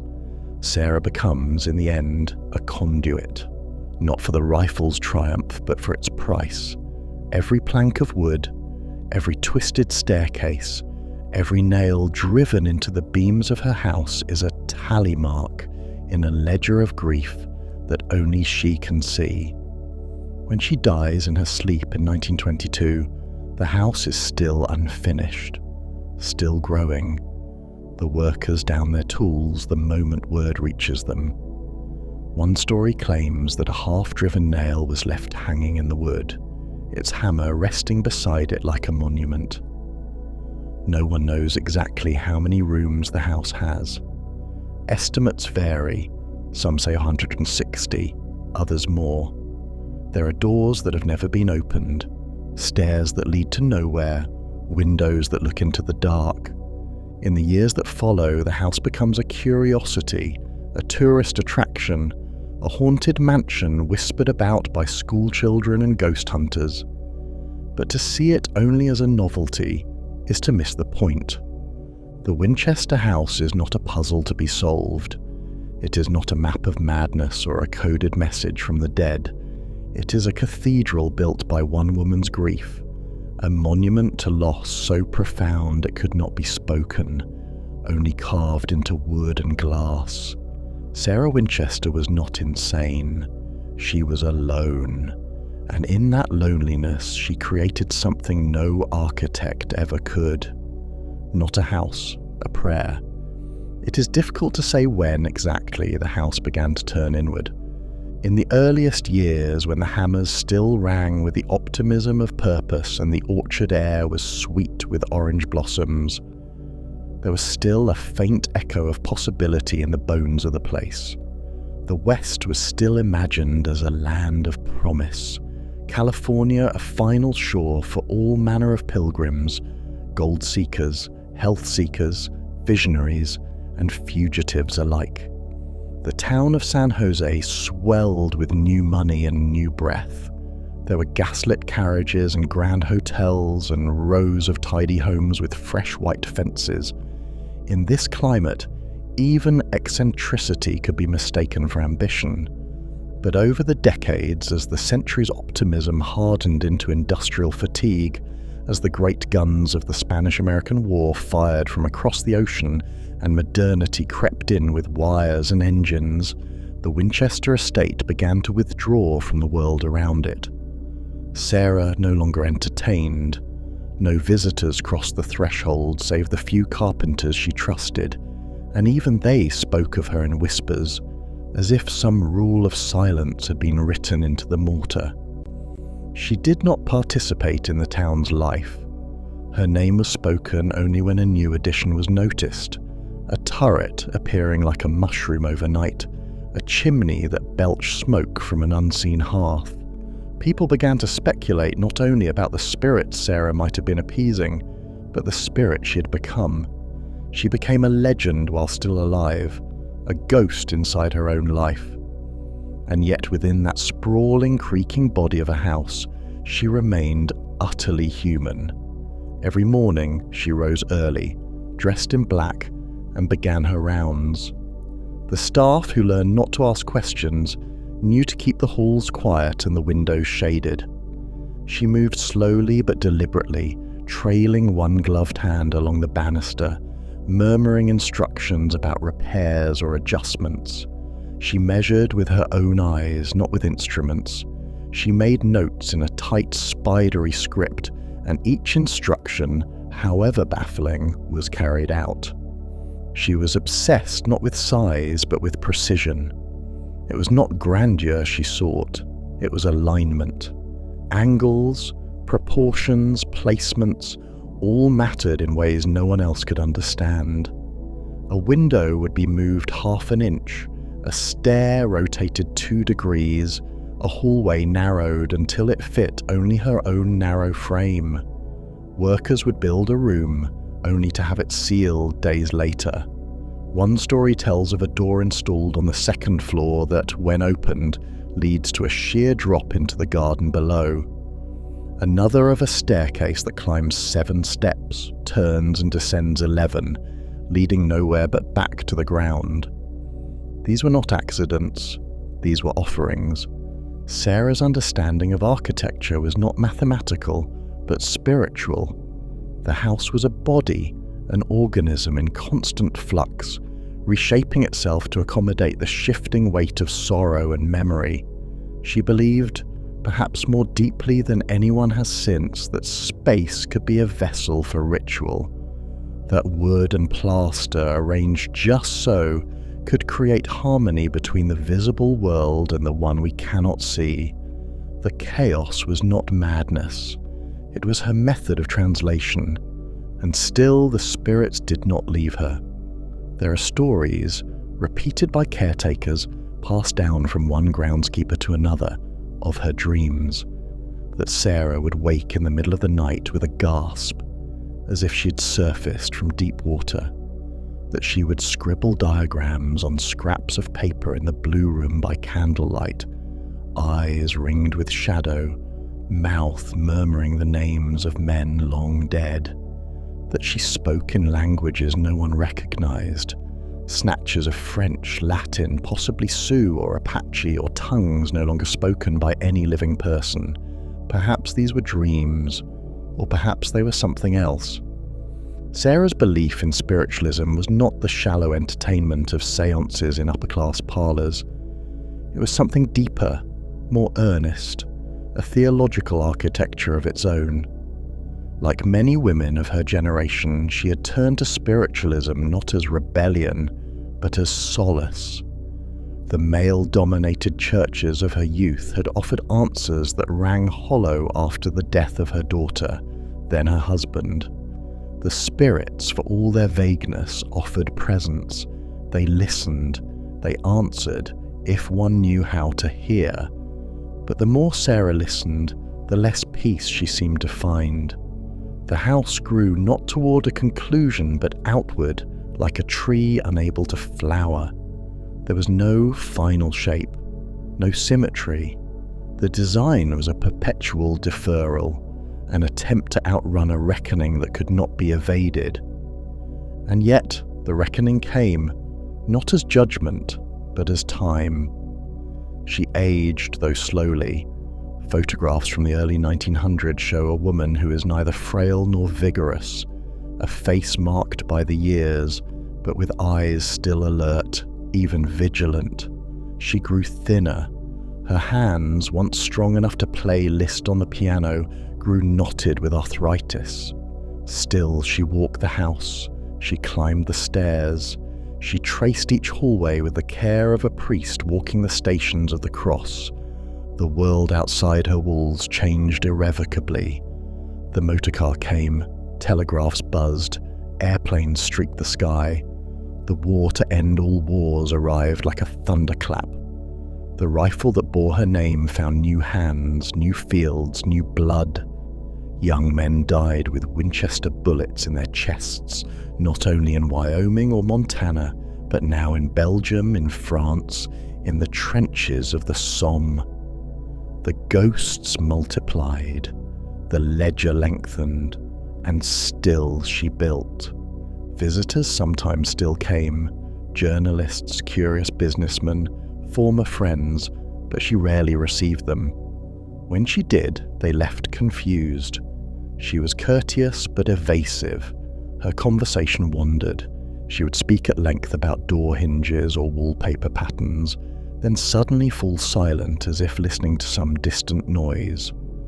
One guest recalled her tapping her fingers on the armrest in sequences of 13, eyes half closed, lost in some internal rhythm. She wrote letters, though rarely. When she did, they were full of parentheses and cryptic asides, often breaking off mid-sentence. She did not explain herself. She did not justify. She was not, by the standards of the world, mad. She was simply elsewhere. And then, one night in 1922, she slipped quietly into death. She died in her sleep, in one of the many bedrooms of her choosing, her breath ceasing, not with a cry, but with a hush, like a final curtain drawn against a setting sun.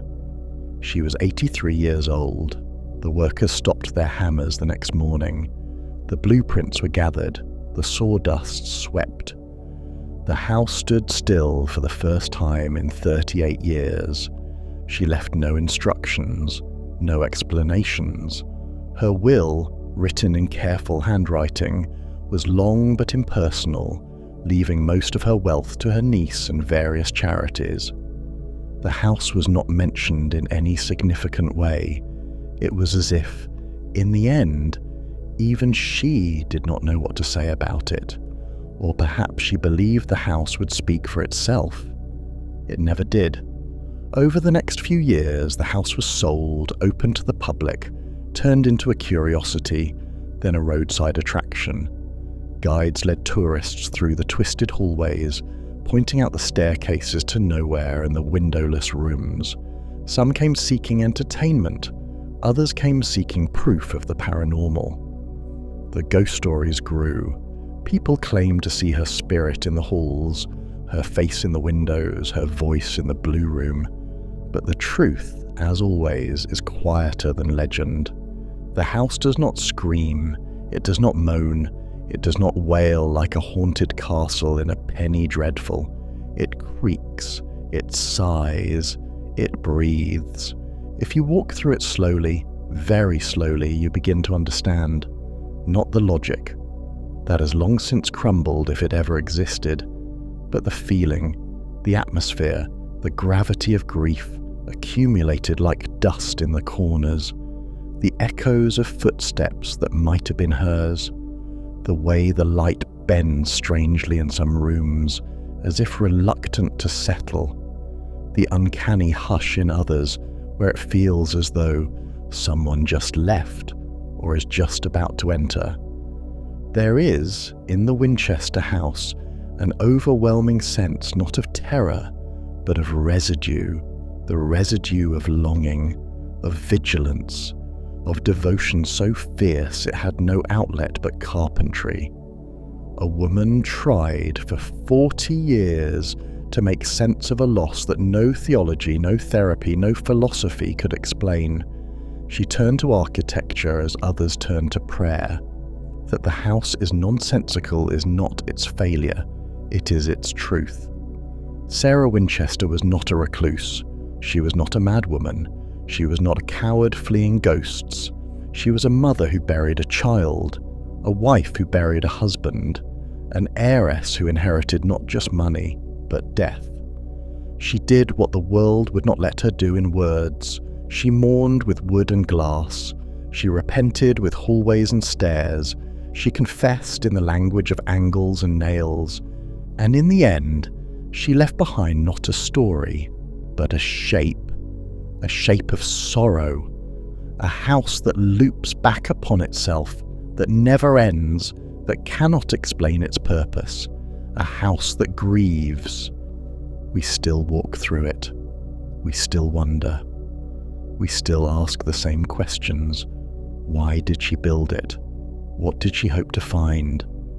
But perhaps the answer is simpler than we want it to be. She didn't build the house to escape the ghosts. She built it to give them somewhere to rest. And in doing so, perhaps, just perhaps, she found rest too. John Mad Jack Churchill. In the gathering twilight of empire, when the British sun had not yet fully set, but had grown faint behind clouds of industrial smoke and the blood mist of a world at war, there walked, no, strode, a man across the battlefield of modernity with a longbow on his back, a claymore at his side, and a conviction as old as myth burning in his chest.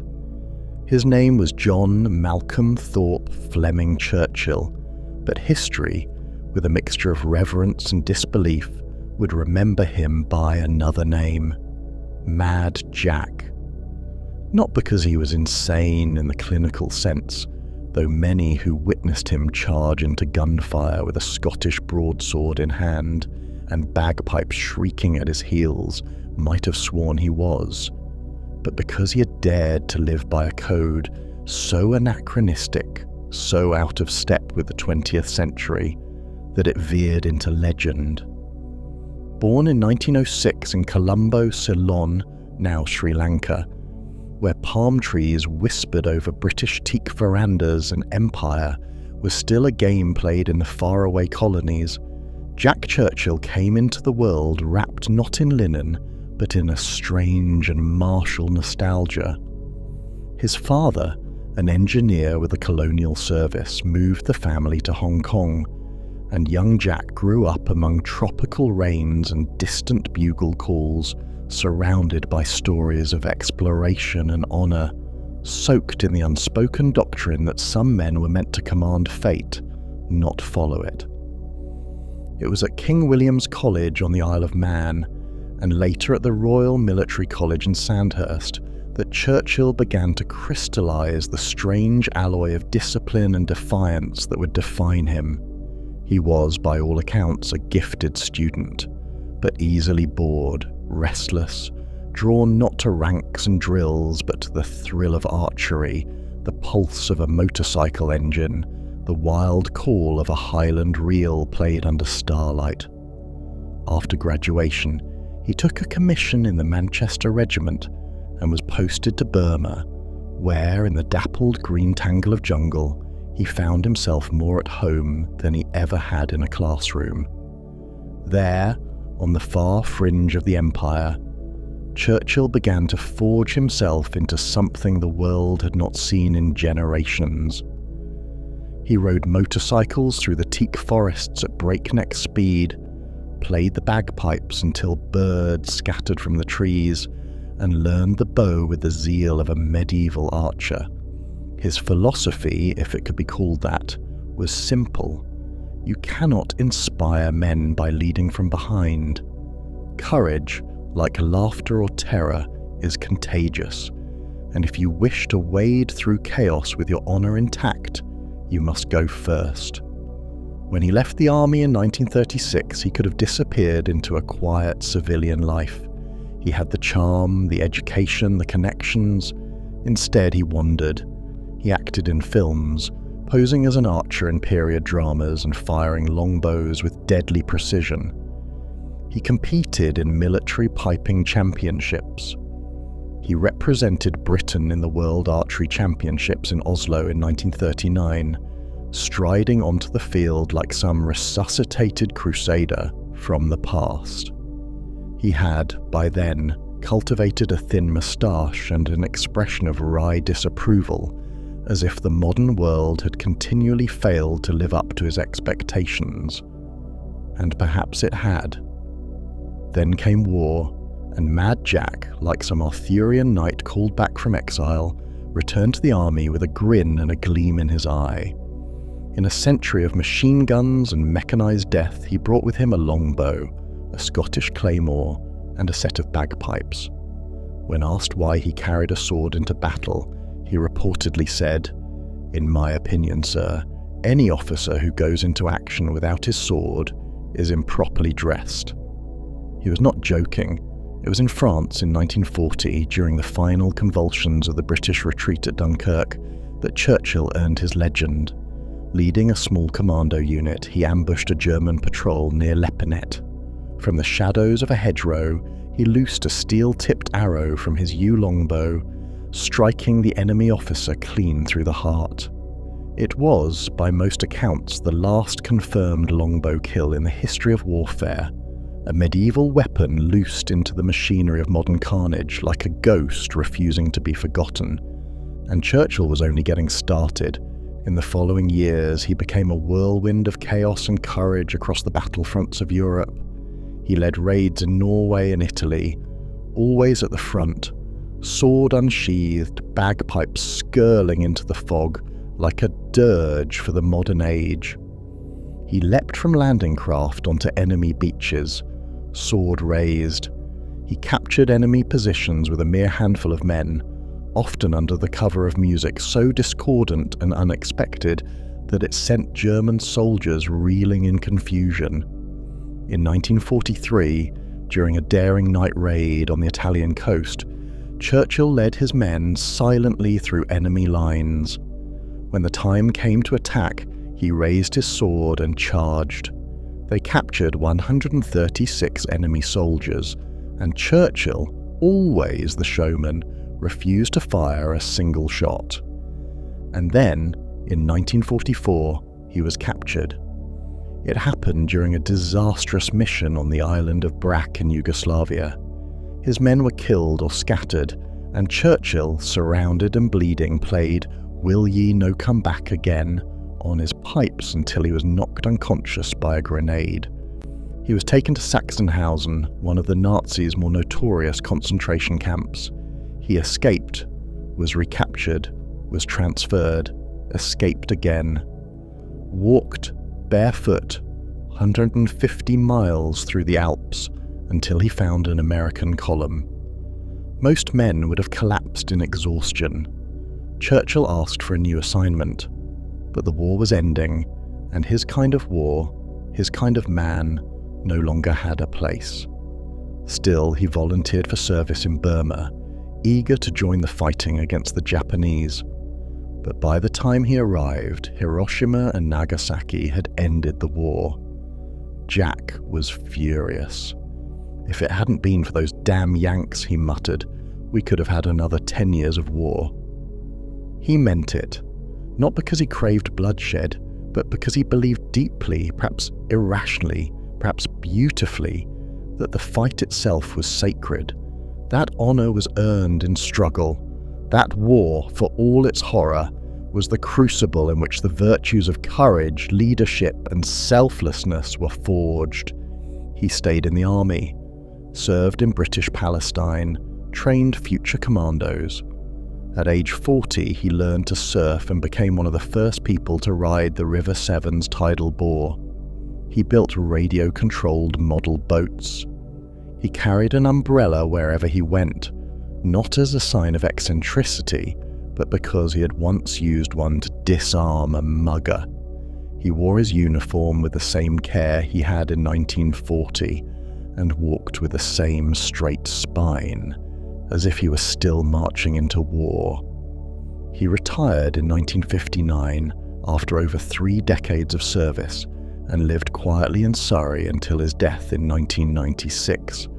At the age of 89, he died not with fanfare, but in the hush of a world that had long since moved past him, a world that no longer believed in swords or songs or heroes who laughed into the jaws of death.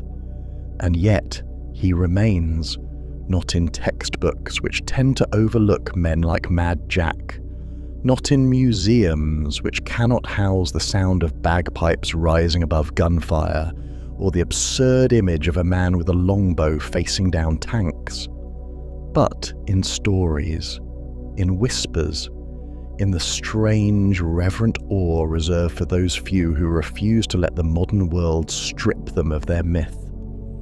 Because Jack Churchill was not a man out of time. He was a man who rejected time entirely, a living defiance of chronology, a knight who saw no need to die with his order, who smuggled the sacred into the profane, who placed chivalry atop the ruins of mechanized death and dared to call it victory. He was the last warrior, and in a century that tried desperately to forget its ghosts, he marched among them with a sword in one hand, a bow in the other, and a grin that said, "Come and get me." Michel Lotito. It begins, as strange stories often do, with a quiet child in a quiet town, living under a sky that never quite seemed to settle. Michel Lotito was born in Grenoble, France, in 1950, beneath the worn peaks of the Alps, where the wind carried secrets down stone streets and whispered them through shutters late at night.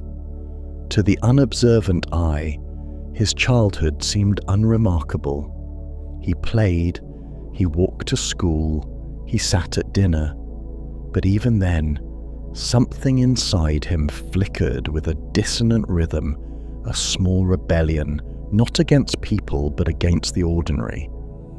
By the time Michel was 9 years old, he had begun to eat the things other children feared to touch: glass from broken bottles, shards of metal, nails, buttons.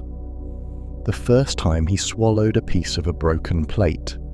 It was not on a dare nor in defiance, but in curiosity, an instinctive defiance of the border between inside and out. It was as if he sought communion with the inedible, as though the world outside his skin was incomplete unless taken into his body. The doctors, bewildered and alarmed, gave it a name: pica, a rare disorder that compels individuals to consume objects that offer no nutritional value. But names are cages made of letters, and Michel could not be contained by such tidy definitions. He was not ill in the way they imagined. His body impossibly adapted. His teeth were strong, his stomach linings thickened, and his intestines endured what should have destroyed them.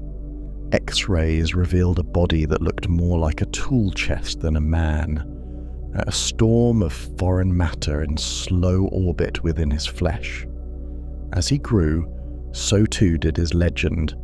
What began as a hidden compulsion became a stage act, and Michel Lotito transformed into Monsieur Mange-Tout, Mr. Eat-All. Under the spotlights in small cabarets and television studios, he devoured the impossible.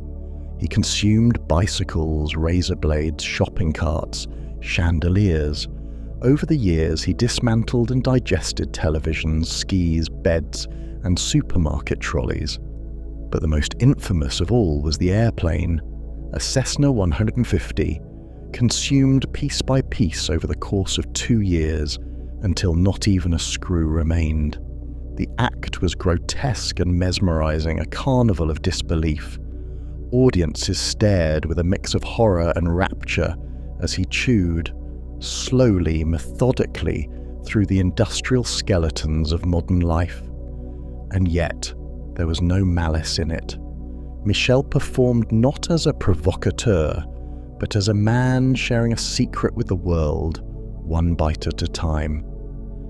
There was something almost reverent in the way he approached his meals, dipping each item in mineral oil to soften the edges, breaking them into manageable fragments, pacing his consumption with the steadiness of ritual. He rarely ate fruit or vegetables. He said they made him ill. The stage lights faded, the cameras blinked away, and still he ate. Not because he was compelled by spectacle, but because the world outside still beckoned. There was no delineation between performance and life. A man who had made a home inside metal and glass, whose body had become a crucible for the unwanted detritus of the age, could not simply stop.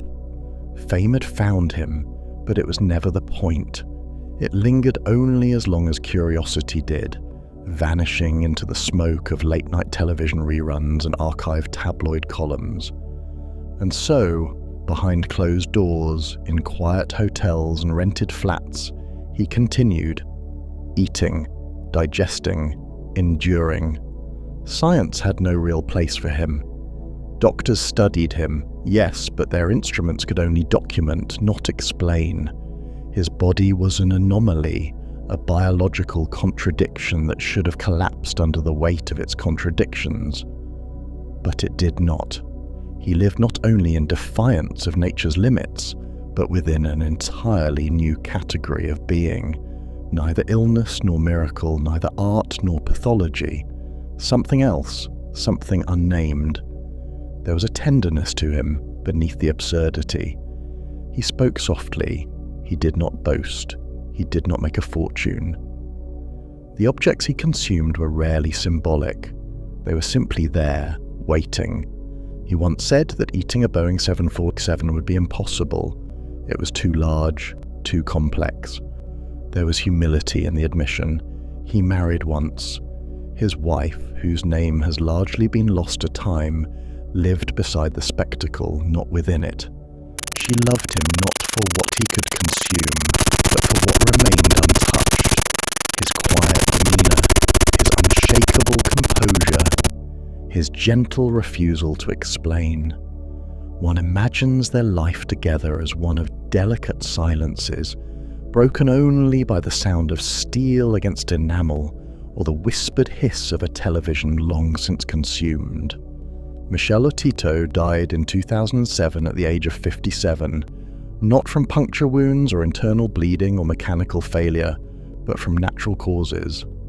His stomach, they said, had finally stopped listening.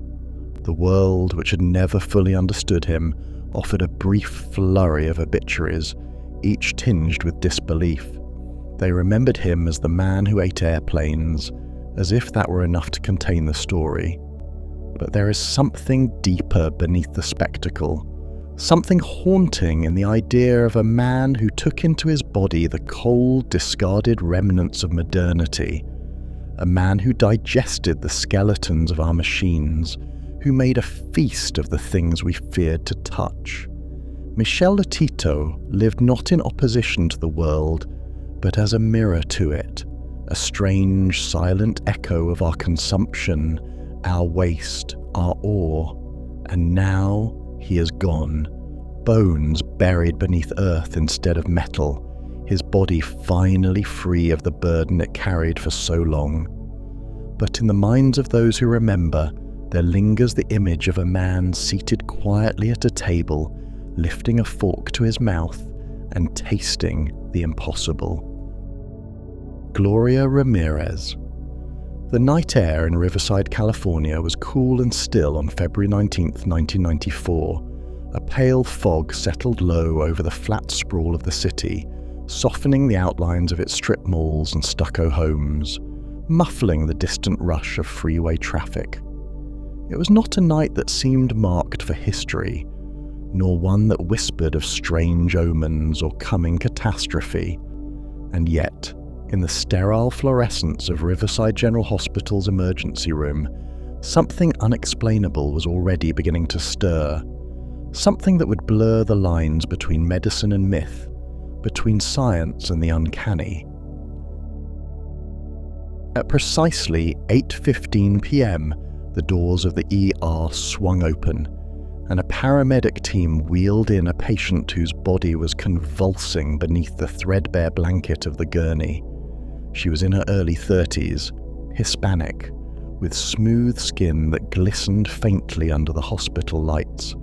Her breathing was shallow and rapid, her limbs jerking in erratic spasms. A nurse noted the glossy sheen of sweat on her forehead, the faint blue tinge around her lips, and the unmistakable odour of something acrid, faint but present, rising from her skin. Her name was Gloria Ramirez. She was 31 years old, a resident of Riverside, a mother of two, a woman with stage 4 cervical cancer. And within minutes of her arrival, she would become something else entirely. A medical anomaly, a case study, a whispered warning, a woman whose very presence would send seasoned professionals fleeing the room in panic. They would call her the Toxic Woman. But long before that name would echo across headlines and scientific journals, Gloria had been someone ordinary, someone known only to her family and neighbours, a woman whose life, though unremarkable to the outside world, had been shaped by the quiet gravity of love, faith and struggle. She was born on January 11th, 1963, into a world that held no hint of what was to come. The daughter of a working-class family, Gloria grew up under California's sun, surrounded by the scent of citrus groves and the low hum of suburbia. She was bright and kind, quick to smile, slow to anger. In her teenage years, she fell in love with a mechanic named Juan, and by her early 20s, she was married with 2 children. Money was tight, life was not easy, but it was hers. And then the illness came. It crept in quietly, as cancer often does. A strange pain, a missed cycle, a shadow on a scan. The diagnosis, when it came, felt like a theft. Stage 4 cervical cancer. There was little the doctors could do. Chemotherapy offered slim hope. Radiation burned more than it healed. Gloria, always practical, always brave, faced the news with an eerie calm. She turned to faith. She leaned on family. She fought, because that's what you do when the world begins to close in. But in the weeks leading up to her final hospital visit, something began to change, not just in her body, but in the very air around her. She grew more fatigued. Her skin, already pale, took on a kind of sheen, unnatural, almost waxy. Her breath smelled strange, like something metallic, though she didn't smoke or drink. She began applying a homemade salve to her chest and neck. Aloe, she said, and a mix of herbs. She started using a gel, perhaps purchased over the counter, perhaps not, that she believed would soothe her symptoms. She wore it daily. No one thought much of it at the time. It was only later that these details would be sifted, scrutinized, and turned over endlessly by chemists, forensic pathologists, and toxicologists searching for an answer to the riddle her body would leave behind. At Riverside General Hospital, the ER team sprang into motion. Gloria was slipping into tachycardia, her heart racing beyond control. Her blood pressure plummeted. Nurses inserted an IV line. Doctors attempted to stabilize her. She was conscious but incoherent, her speech slurred, her pupils unfocused. Nurse Susan Kane was the first to notice something wrong, not with the patient, but with herself. As she leaned closer to Gloria to adjust the IV, she caught a whiff of something sharp and chemical beneath the more familiar smells of antiseptic and blood. It was sweet and sickly, like garlic soaked in ammonia. And then she saw the sheen on the woman's skin again, an oily gloss that seemed to shimmer under the light.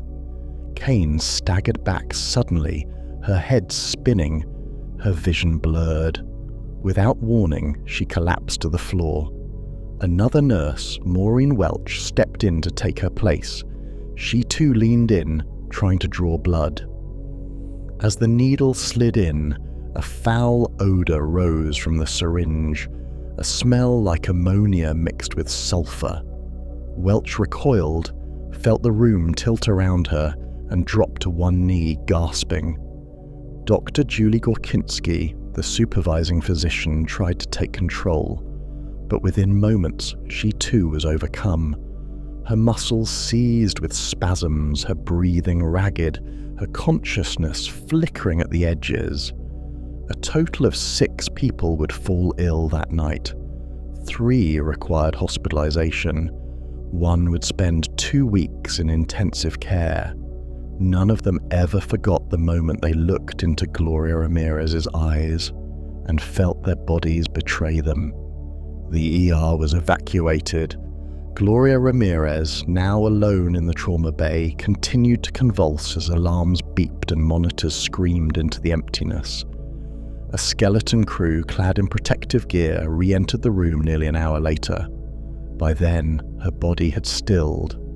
At 8:50 p.m, Gloria was declared dead, but her story was just beginning. The days that followed were awash in confusion, disbelief and fear. The Riverside coroner's office sealed her body in an airtight aluminum casket, kept under quarantine in a secure room. Autopsy procedures were delayed, samples were sent to independent labs. The county called in hazmat teams and toxicology experts. The media seized upon the story like wildfire. "Toxic lady sends hospital workers fleeing," read one headline. "Death by poisonous gas?" asked another. Rumours spread that her body had turned radioactive, that she was smuggling drugs, that she had been subjected to chemical warfare. One theory even posited she had been struck by lightning in the past, rendering her body electrically charged. But the truth, or the closest thing to it, was stranger still. Weeks later, after exhaustive tests and hushed briefings, a tentative explanation emerged from the Lawrence Livermore National Laboratory, a facility more often associated with nuclear weapons than with human remains. Their conclusion? A chemical chain reaction, as improbable as it was terrifying. They theorized that Gloria Ramirez, in an attempt to manage her cancer pain, had used dimethyl sulfoxide, commonly known as DMSO, a once popular home remedy known for its anti-inflammatory properties and ability to penetrate the skin. In its pure form, DMSO is relatively harmless, but under the right conditions, specifically in a hospital setting involving oxygen and defibrillation equipment, it could undergo a transformation. The lab proposed that the DMSO on Gloria's skin and in her bloodstream had converted first into dimethyl sulfone, then under electrical shock into dimethyl sulfate, a toxic, volatile compound capable of causing paralysis, convulsions, and death. This vapor, they argued, had poisoned the ER staff. It was, in essence, a freak chemical transmutation, a perfect storm, a tragic accident. But not everyone was convinced. The Livermore hypothesis was elegant in theory, but riddled with questions. Why hadn't similar cases been reported elsewhere? Could so small a dose of dimethyl sulfate affect multiple people so dramatically, so quickly? And why had Gloria's body continued to emit strange odours and visual anomalies days after her death?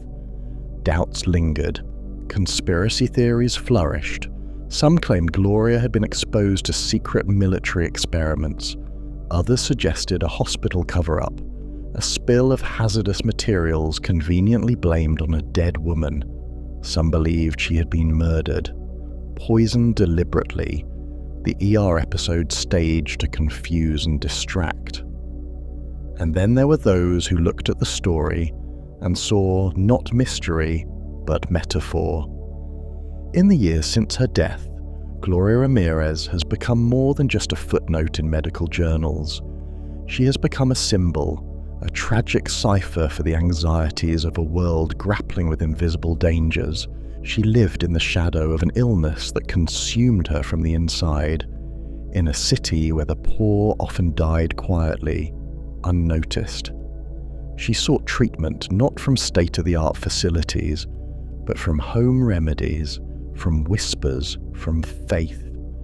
And in death, she became infamous not for who she was, but for what her body had done to others.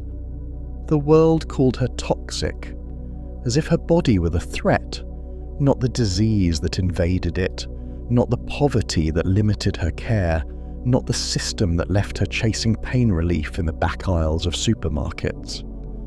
But to those who knew her children, her siblings, her friends, Gloria was never toxic. She was kind, she was strong, she was human, she loved her garden, she liked telenovelas, she had a soft laugh and a stubborn streak.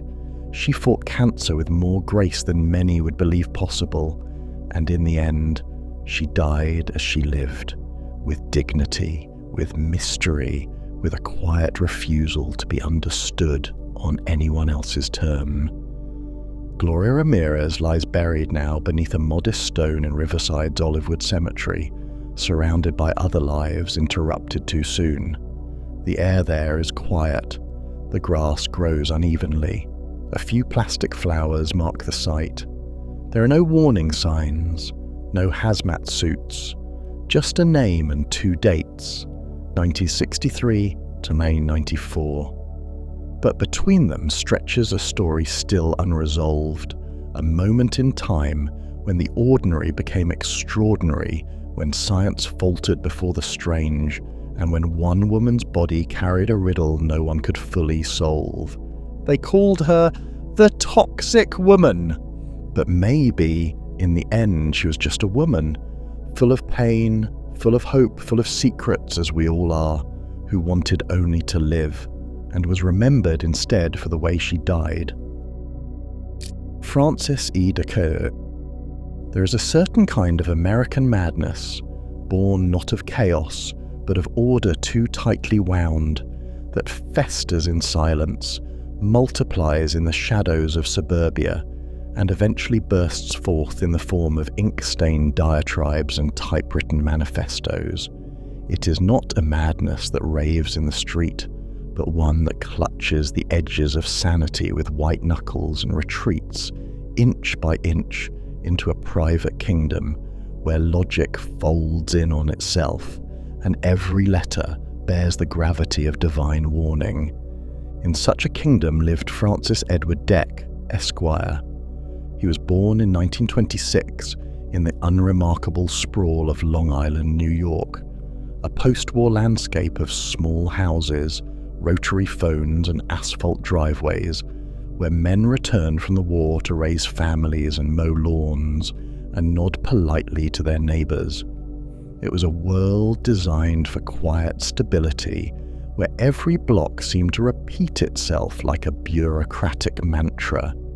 Cape Cod house, elm tree, mailbox, garden hose, repeat.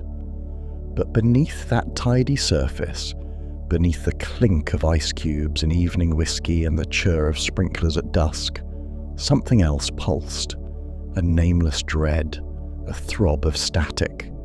And for Francis Deck, that static would become the voice of God, or the devil, or something far stranger than either. He was, by most accounts, intelligent, methodical, educated. He attended law school and passed the bar. He set up an office in Hempstead.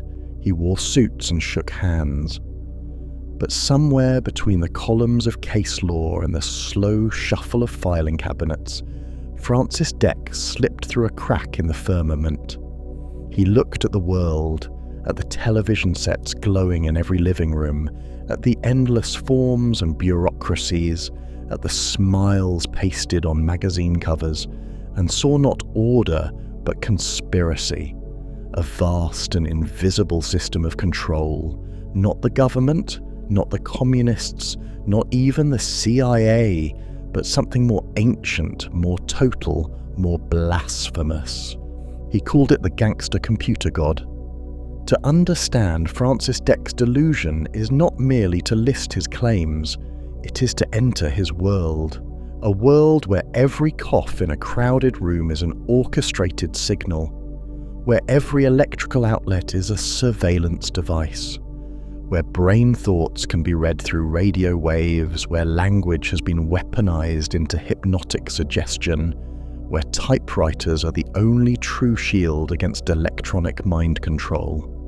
His letters, sometimes 10, 20 pages long, were dense forests of paranoia, stitched together with breathless looping syntax, a cacophony of all caps and broken grammar and invective so intense it reads like religious glossolalia. He wrote them not as arguments, but as warnings, declarations, prophecies. The central claim was always the same: the gangster computer god, a malevolent artificial intelligence created, perhaps by accident, perhaps by ancient evil, had seized control of humanity through a combination of technology, neurology, and secret society infiltration. This machine, he insisted, was invisible, omnipresent, omnipotent. It had Frankenstein earphone radio, a system of wave-based thought surveillance that allowed it to track and manipulate every human being on Earth. It had developed Frankenstein eyesight TV, enabling it to see through human eyes. It controlled the weather, the media, the legal system, the very air we breathe. And Francis Drake, he alone had uncovered the truth. But, like all prophets, he was ignored. Worse, he was mocked.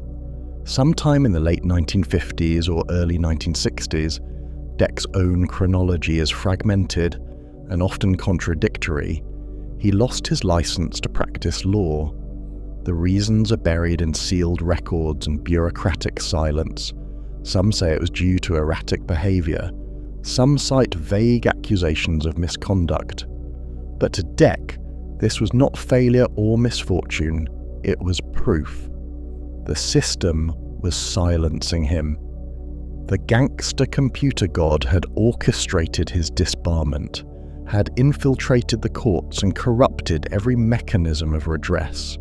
His only recourse, he believed, was to warn the world directly, and so he began to type. On battered machines in dim-lit rooms, he composed letter after letter, each addressed to the highest authorities: the FBI, the President, the Supreme Court, world leaders, newspapers, television stations. When these failed to respond, he expanded his campaign. He mailed manifestos to neighbours, libraries, strangers pulled from the phone book. He left stacks of pamphlets on car windshields in waiting rooms, inside phone booths. His words crackled with urgency, soaked in bile and terror. He signed them always the same way: your only hope for a future, or save yourselves, or simply Francis E. Drake, USA, World Slave Master. As the years passed, the letters grew stranger, more apocalyptic, more furious. The gangster computer god was not just controlling minds, but physically mutilating them. Through Frankenstein controls and surgical devices implanted in utero by invisible forces, The machine was turning humans into synthetic beings, deadly gangster Frankenstein slaves. Dec described these procedures in grotesque detail. Brain operations without anesthesia, jaw removal, organ liquefaction, all performed in secret hospitals operated by the gangster government. He believed people were being replaced by robots. He believed he had been replaced, partially, surgically altered. He claimed that his neighbours were not human, that even his own family had become agents. He believed he had been targeted for assassination countless times, poisoned, drugged, irradiated. And yet, he survived. The houses around him aged and collapsed. The sidewalks cracked. Hempstead changed. But Francis Dec remained in the crumbling skeleton of his parents' home, living in near total isolation. He rarely spoke. He answered the door only with suspicion. He refused to eat food prepared by others, fearing contamination. He relied on frozen TV dinners, often consumed half-thawed. He spoke to no one. He typed. And then, sometime in the 1980s, something strange happened. A handful of his letters began circulating on the early fringes of counterculture, passed from hand to hand, copied in zines, whispered about in punk basements and fringe art collectives. His words, so saturated with terror and absurdity, were interpreted as a kind of outsider poetry. Artists read his letters aloud at galleries. Underground musicians set them to noise and static. The band Negativland discovered him.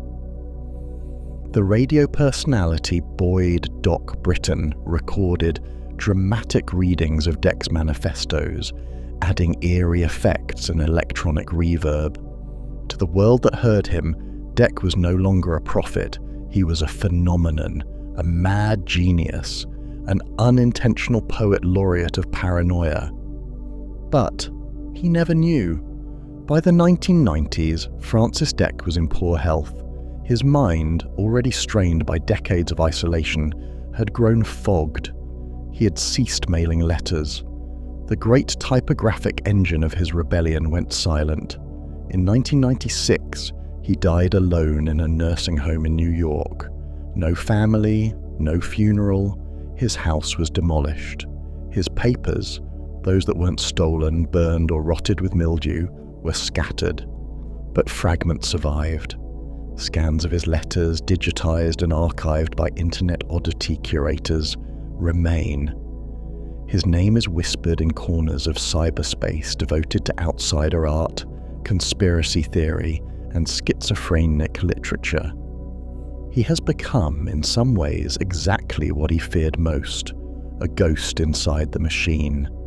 A presence embedded in code, circulating endlessly, sampled, distorted, rebroadcast through digital channels, reaching minds he never imagined through the very technology he spent his life cursing. Francis Dec believed he was humanity's last hope, that he alone had seen the truth behind the veil, that a malevolent machine intelligence had turned mankind into puppets and assassinated his mind for knowing. And while the rest of the world dismissed him as mad, one cannot help but feel, reading his letters, that he was not merely raving.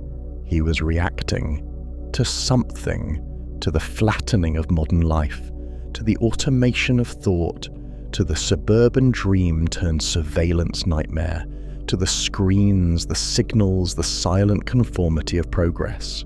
He may have been wrong in detail, but was he entirely wrong in spirit?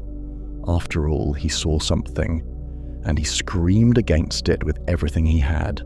He fought the machine with the only weapon he trusted. Words, furious, fractal, fevered words. He died unheard, and yet we are still reading. Henry Cyril Paget. It begins, not with trumpets or fanfare, but with velvet, crushed, dark, and thick as dusk, draped over the parlour chairs of a childless home in Paris. The year is 1875, and the world is changing with a speed that rattles the old order. Railways stretch like veins across Europe. Empires swell with ambition, and the very fabric of aristocracy has begun to shimmer, to tremble, to fray. And in the midst of this transmutation between the gaslight and the gold, a boy is born who seems almost from another plane altogether. He is christened Henry Cyril Paget. His father, the Marquis of Anglesey, is a stiff, proper Englishman of military pedigree and cold, unwavering gaze. His mother, Victoria, herself the daughter of a French noblewoman and a prince of the House of Bonaparte, is already distant by temperament and by fate. She will die when Henry is only 2. But even before she passes, the boy is not hers, not quite. For reasons left unspoken in the family papers and muttered only behind fans at court, Henry is raised not by his parents, but by a great-aunt and uncle in the salons of the continent. And so, from infancy, he inhales not the stern smoke of English conservatism, but the perfumed air of European decadence. He is nursed on opera and silk, schooled not in duty but in gesture. He does not learn to ride or hunt or govern, he learns to dance. By the time he returns to England, a teenager with alabaster skin and eyes too wide to be trustworthy, the rumours have already begun to form a ring around his name. He walks differently, he speaks with effect, he collects porcelain miniatures and wears perfume. And though the world around him still marches to the beat of empire and industrial conquest, Henry Cyril Paget moves to the fluttering rhythm of something else entirely: aestheticism, theatricality, spectacle. He is, to put it plainly, a man out of time. In 1898, when he inherits the title of 5th Marquis of Anglesey at the age of 23, he also inherits the wealth of several lifetimes: vast estates in Wales, properties in Staffordshire, a stream of income from mineral rights, railways and rents. The Anglesey fortune, carefully hoarded over generations, is suddenly placed in the trembling, ring-covered hands of a man who prefers swans to rifles and stage lighting to sunlight. And almost immediately, the transformation begins. At Plas Newid, the ancestral home in Wales, a grand grey-stoned mansion overlooking the Menai Strait, Henry begins to peel back the walls of inheritance like old wallpaper. He replaces the family portraits with mirrors. He repaints the grand hall in soft pinks and creams. He imports orchids from Java and carpets from Persia. He begins to dress not as a marquess, but as an empress, robes heavy with embroidery, capes that shimmer with sequins, slippers lined with fur, rings like small galaxies on each finger. He is seen walking the grounds in chiffon. He orders a set of emerald-encrusted robes made to mimic Byzantine liturgical vestments. Servants say his cologne was so thick you could smell him before you saw him. Horses were draped in lace, dogs wore diamonds.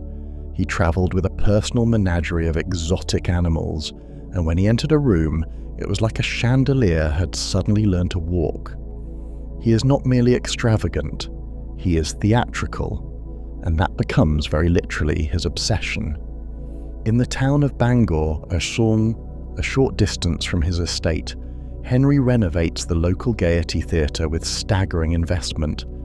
It is renamed the Gaiety Theatre and Pavilion, a gilded, velvet-draped jewel box that he stocks with custom-built footlights, imported costumes, and a rotating cast of semi-professional players. But the star, always, is Henry himself. He writes plays, directs them, funds them, and most crucially, stars in them, often in the lead role, often in drag, always adorned in jewels so heavy they have to be sewn directly into the fabric of his costumes. He performs Salome and the Merchant of Venice. He stages French farces, operettas, and original compositions. In one, he plays a faun who seduces a shepherd. In another, a sultan tempted by forbidden love. Sometimes the audience is composed of curious townspeople. Other nights it is entirely empty, just Henry on stage, playing to a room of shadows and echoes. This was not eccentricity. This was devotion. Henry was not acting, he was becoming. To the outside world, especially to the stiff-lipped, tweed-wrapped barons of Edwardian England, he was an abomination, a disgrace. Newspapers called him the Dancing Marquis. Cartoons mocked his posture, his jewels, his furs. At court, he was treated with a mix of morbid curiosity and outright contempt. Women smiled at him with the cruel patience of nurses. Men whispered about him in hunting lodges. His family, embarrassed beyond words, began to retreat. His father had once tried to force him into military service. Henry declined with a pirouette.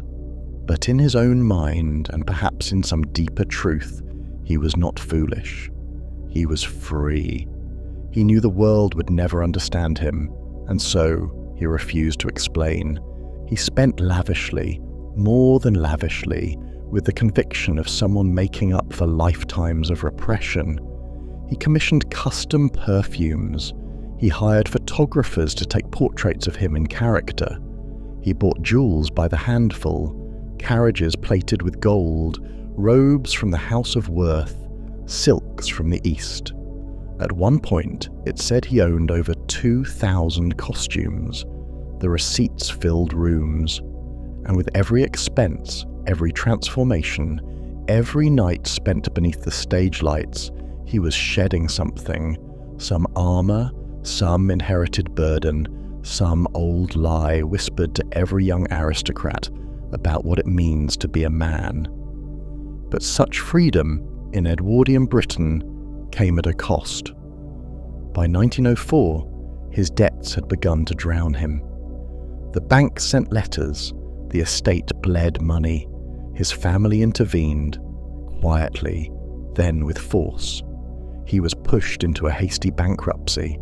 Assets were sold, the theatre was shuttered, the robes packed into crates, the lights extinguished. The gaiety, once the shimmering heart of his world, was repurposed into a municipal building. Henry left Wales in silence. He was 30 years old, tired, unwell. Something inside him had buckled, perhaps under the weight of shame, perhaps under the simpler, quieter weight of disappointment. He travelled to Monte Carlo, that strange, gleaming refuge for the disowned and the decadent. There, in a hotel room near the sea, he took to his bed. On March 14, 1905, Henry Cyril Paget died, officially of tuberculosis, though whispers claimed everything from syphilis to suicide. His final belongings were sold to pay creditors.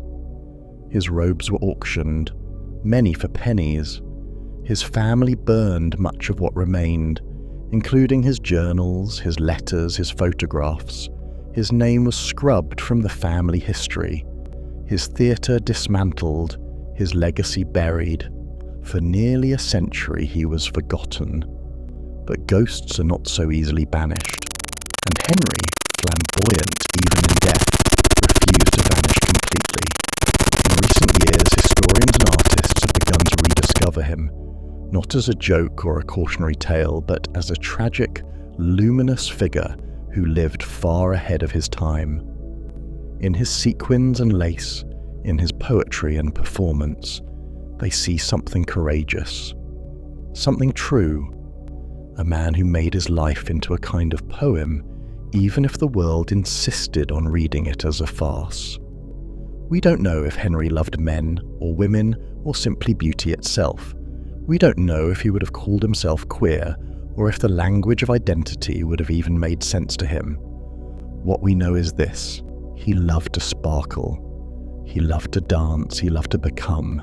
And in a world that punished every flicker of difference, that alone was an act of defiance. They tried to erase him, but the stage remembers, and in some velvet-draped corner of history, he is still there, spinning beneath the footlights, cloaked in starlight, bowing to an invisible crowd. Margaret Howe Lovett.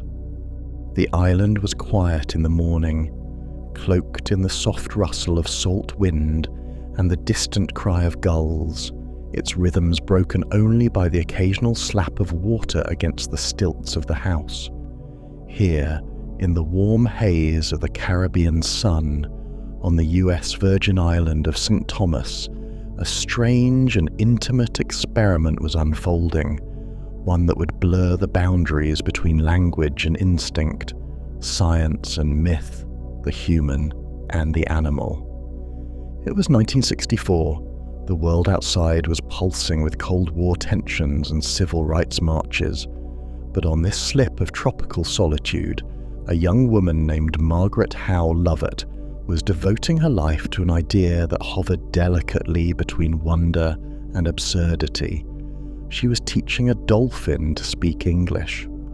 The house had been modified into something half terrestrial, half aquatic, a flooded interior where humans and dolphins could meet, not as creatures of separate worlds, but as tentative neighbours, a kind of surreal arc. The floors were submerged in shallow water, and partitions allowed the dolphin, Peter, to move from room to room, brushing against furniture, exhaling soft whistles into the humid air, his eyes always watching. Margaret was 22 then, patient, sharp-minded, and guided not by scientific training, but by a strange and luminous kind of faith. Faith in the possibility that language could reach across species, that thought and affection might travel not only between people, but between minds, shaped by entirely different oceans of experience. She had no formal degree, no laboratory pedigree, but she had something more essential, an openness that defied the hardened expectations of the men around her. The project was funded under the umbrella of a broader initiative into communication, one threaded to the space race and the hopeful terror of first contact with alien intelligence. If we could one day speak with creatures from other planets, the reasoning went, we must first learn to communicate with the intelligences already here among us, especially those like dolphins, whose brains were in some ways as developed and mysterious as our own. Peter was young and curious, not yet burdened by the disappointments of captivity. He swam through rooms with the grace of a whisper, his sleek body trailing eddies of light, his gaze fixed always on Margaret. He was not a pet, and she never treated him as such. Their days unfolded in repetitions, practicing sounds, mimicking words, mapping the syntax of the sea onto the syllables of men. Ma, ug, aret, he would try, his clicks strained into human contours, the water around him rippling with effort. At night, Margaret slept in a dry bed perched above the waterline. Peter slept nearby, submerged and listening. They were companions in a shared loneliness, explorers of an impossible bridge. There was no precedent for this kind of proximity, no manual for how to share your living room with another species. And so, Margaret improvised, not only in teaching, but in living. She brushed her teeth with Peter watching. She worked at her desk while he nudged pens across the floor. She read to him from books, her voice floating into the still air like a spell. Their lives grew entwined in the way that time sometimes knots two people together, not through romance or dependence, but through presence. But not everyone understood. The project was led by John C. Lilly, a neuroscientist and psychoanalyst whose reputation swayed uneasily between visionary and eccentric. Lilly was fascinated by consciousness and its boundaries, so fascinated that his experiments often veered into the metaphysical or the pharmacological. He introduced LSD into some of his dolphin studies, attempting to map the contours of altered states across species lines. Margaret resisted those paths. She wanted something purer, something unsullied by chemical distortion.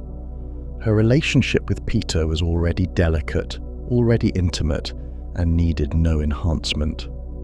And yet, it was that intimacy that would come to haunt the story. Peter, like many young male dolphins, reached sexual maturity during their time together. His growing affection for Margaret began to surface in physical ways that embarrassed and confused the scientists overseeing the project. But Margaret, ever pragmatic, refused to cast it in the language of scandal. She managed it calmly, with the matter-of-fact steadiness of someone who had chosen to live within a different kind of logic. She helped Peter relieve himself when necessary, not as a transgression, but as a concession to biology, to the realities of living with another kind of being. But such clarity was not shared by the outside world. When news of the project spread beyond the island, it was filtered through the coarse and unforgiving lens of tabloid curiosity. The beauty of what they had attempted, this patient, peculiar experiment in empathy, was crushed beneath headlines that knew only how to sneer. Eventually the funding dried up. NASA, once interested in Lily's speculations about extraterrestrial communication, withdrew its support. The house was drained, the experiment dismantled. Margaret returned to her life on the mainland, carrying with her memories that the world had no language for. Peter was sent to a different facility, isolated from the world he had come to know. In the months that followed, he sank into a kind of grief. Dolphins, highly social and emotionally complex, can spiral in isolation. One day he stopped surfacing. He took a breath and did not take another. The official cause of death was suicide, though that term, applied to dolphins, exists in a grey territory between metaphor and science. Still, Margaret believed it, and in a way that few could truly understand, she mourned him, not as a pet, not as an experiment, but as a friend, a partner in an impossible voyage. The years passed, the story lingered, retold, misremembered, twisted into something scandalous or absurd. But Margaret remained quiet, dignified, reluctant to correct or complain. She knew what had happened between her and Peter, and she understood that the world, with all its noise, could not be made to understand something so strange and so gentle. Today, she lives a quiet life in the Virgin Islands, surrounded by books and animals. She rarely gives interviews. When she does, her voice is steady, her eyes soft with memory. She speaks not of controversy, but of curiosity, not of scandal, but of sadness. Her story is not about the boundaries she crossed, but the ones she refused to impose. In the end, the experiment failed, at least by the rigid metrics of science. Peter never truly learned English. No breakthrough came, no universal translator was born. But to say it failed is to miss the point entirely. What Margaret Howe Lovett attempted was not simply an experiment, but an act of radical imagination. To believe, even briefly, that communication was possible not through domination or domestication, but through patience, presence, and the audacity to listen. And for a time, on a sun-washed island half submerged in water and wonder, she did just that. Timothy Dexter. There are men whose wealth defines them, whose brilliance earns it, whose ambition demands it. And then there are men like Timothy Dexter, men for whom wealth appears like a trick of light, like a coin flipped into the sky and somehow, against all rules of nature, never coming down.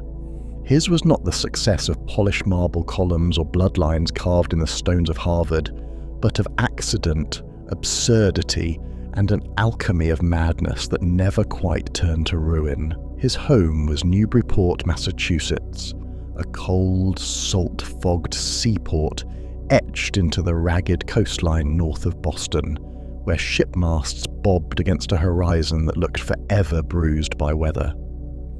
In the late 18th century, it was a place of grim Puritan heritage and granite dignity, a town where fortunes were made on whale oil and lost on speculation, where a man's value was measured in scripture, seafaring, and silver. Into this world stumbled Dexter, gaudy, illiterate, impossibly lucky, and somehow immensely rich. He was born in 1747, a child of little promise and even less polish. He came into the world not under a star but a question mark, the kind of boy destined, it seemed, to fade behind the counter of a general store or disappear altogether into the murky anonymity of labour. He had no formal education, no pedigree, no friends of stature. His spelling was a war crime. His grammar, when he used it, was weaponized nonsense. And yet, through a series of events that defied not only logic, but probability itself, he would become one of the wealthiest and most talked about men in the fledgling United States. They would call him eccentric, they would call him a fool, but Timothy Dexter called himself Lord, and he did so without irony. His fortune began, as such stories often do, with desperation disguised as cunning. After the American Revolution, the new nation stood like a drunkard on unfamiliar legs. The economy teetered, old currencies collapsed, and debts bloomed like rot in a wooden hull. While others clung to British pounds or hoarded what gold remained, Dexter, then just a poor leatherworker with more ambition than sense, poured what meagre savings he had into continental currency, the paper money issued by the rebel government during the war. At the time, it was nearly worthless, so devalued it could scarcely buy a loaf of bread. To everyone else, it was the move of a madman. But to Dexter, who understood nothing of macroeconomics or international trade, it was instinct. He bought thousands of dollars worth of it. What others had thrown away, he scooped up like buried treasure. And then, in one of history's more ironic turns, the newly formed United States decided to honor a portion of those notes at face value. The paper was reborn as gold. In the space of a few seasons, Dexter was transformed from a man scraping boot heels into one who could commission statues of Napoleon for his front lawn. And that, as it turned out, is precisely what he did. With his newfound fortune, Dexter purchased a grand mansion in Newburyport, a grotesque monument to his own imagination, where taste went to die and confusion took up permanent residence. He filled the garden with 20 colossal wooden statues of men he deemed great: George Washington, Thomas Jefferson, Alexander Hamilton, Napoleon Bonaparte. Most bore plaques with butchered inscriptions, many misspelled, several invented outright. Over his doorway he had a sign carved in giant letters: "I am the first in the East, the first in the West, and the greatest philosopher in the Western world." Neighbours looked on in horror. The town's dignified elite, descended from merchants and ministers, could scarcely believe that this madman had purchased a seat at their table, let alone built his own table, covered it in gold paint, and declared himself its emperor. But Dexter, for all his gaucheness, did not retreat from the scorn of his peers. He basked in it. He weaponized it. In every insult he seemed to hear applause, and when they mocked his lack of education, he responded not by learning, but by writing a book. A Pickle for the Knowing Ones, published in 1802, is perhaps the strangest text ever penned by an American millionaire. Composed entirely without punctuation, capitalization, or coherent spelling, it reads like the fever dream of a man convinced he has seen through the veil of reality and found only nonsense on the other side. The first edition was a 32-page screed of grievances, philosophical musings, and assaults on the English language.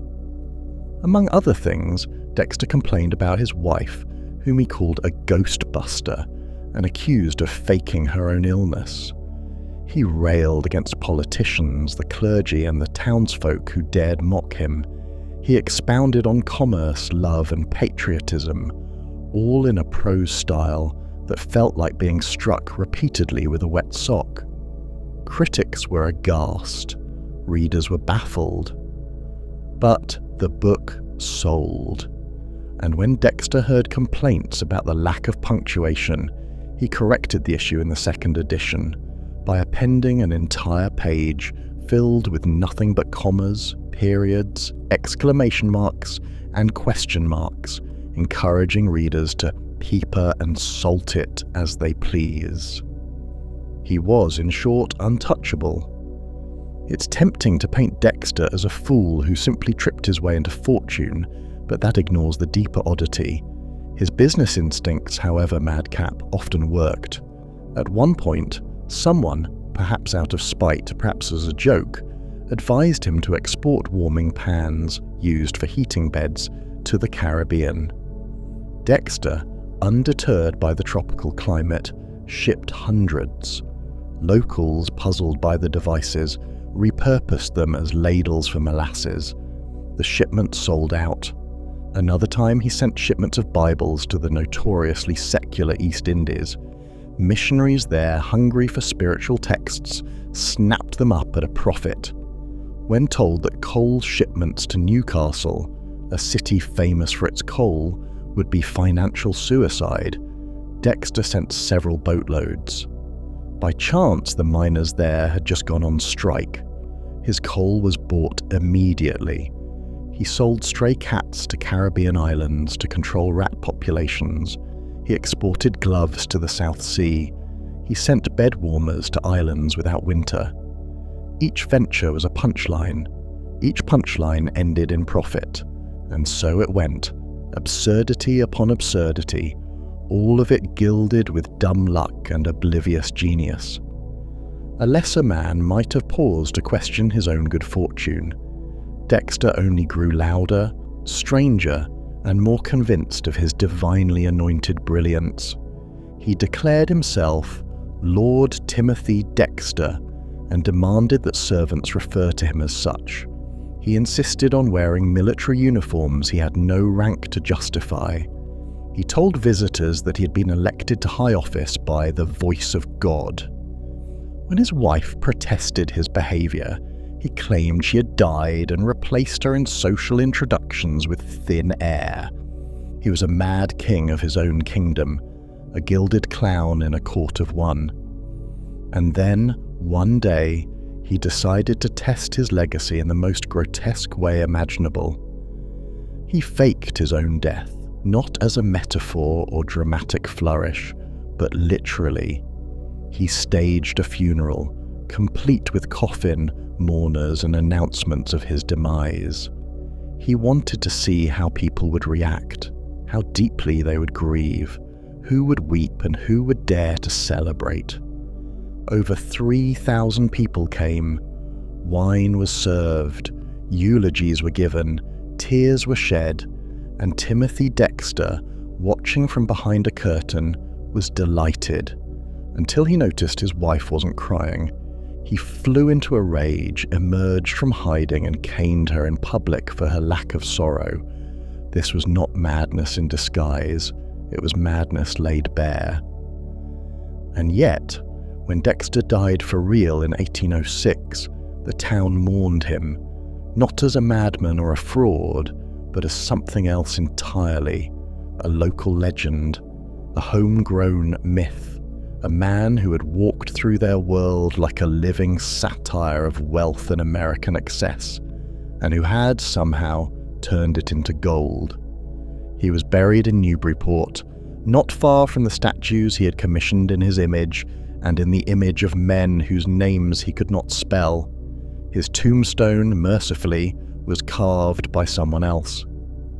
Today, few remember his ventures in leatherwork. Fewer still can recite a line from his book without laughter. But the story of Timothy Dexter endures because it is too strange to die, because it mocks the idea that fortune is earned, that sense always follows success, that society is anything but a fragile game of masks. He was a lord not of reason but of chaos, a philosopher whose gospel was absurdity, a man so strange that even the truth sounds like fiction, and in the end, that may be the most American story of all. William Buckland. In the damp green crevices of 19th century England, where ivy clung to crumbling stone and the wind carried sermons through the hills like secrets, a strange and brilliant man walked the line between revelation and absurdity, between scripture and sediment, between the Garden of Eden and the fossil bed.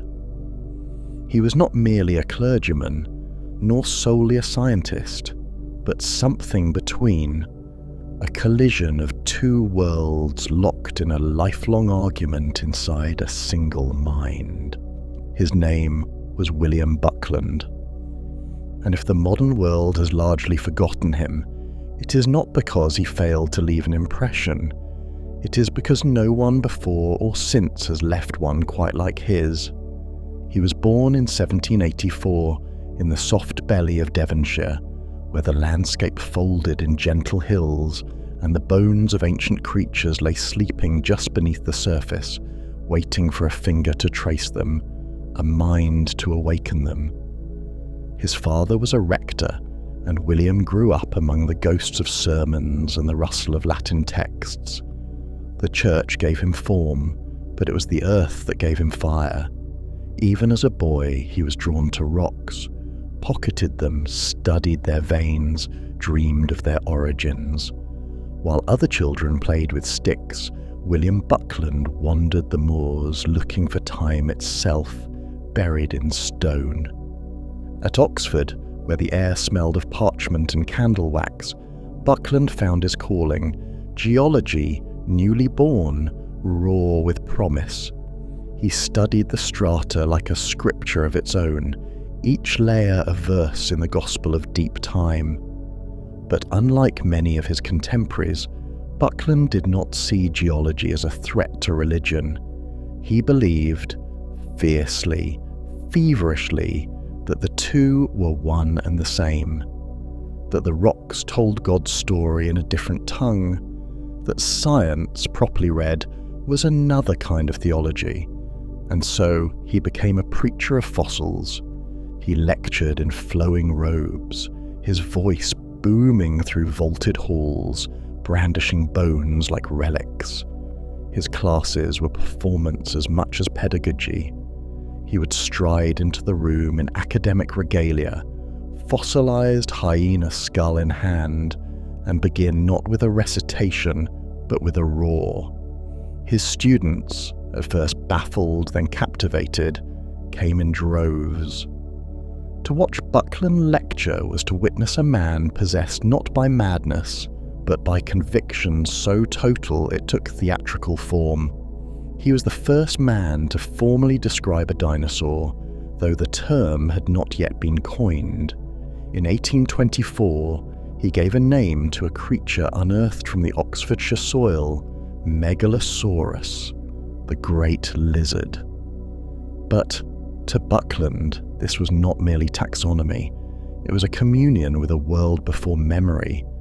He saw in those teeth and bones the ferocity of a creation that had once been, and which God had allowed to vanish. Extinction, once heretical, was now gospel.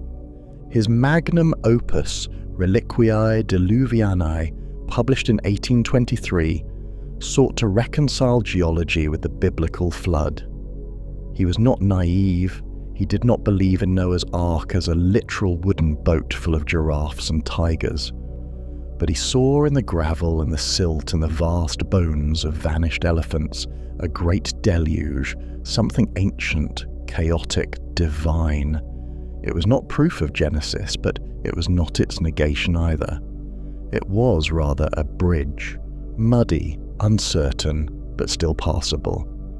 But for all his brilliance and passion, Buckland's legacy would eventually bend not around his intellect, but his eccentricities.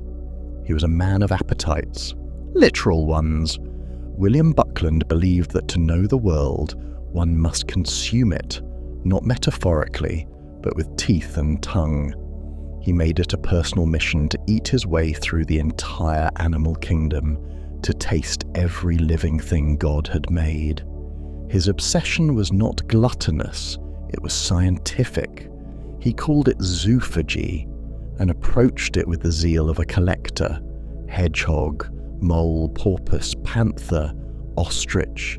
He tasted them all. Not all were palatable. He found mole disgusting, and found bluebottle fly to be one of the vilest flavours in existence. But still he chewed, swallowed, recorded. At formal dinners, he would regale guests with strange meats, serving roasted crocodile or sautéed mice with the same gravity one might offer lamb. He saw no irony in it. The world was God's creation, therefore to eat it was to know it more intimately than thought or sight alone allowed. The most enduring of these tales, perhaps apocryphal, perhaps not, concerns the mummified heart of King Louis IV. Preserved for centuries, it had been passed down, an artifact of monarchy, reverently displayed.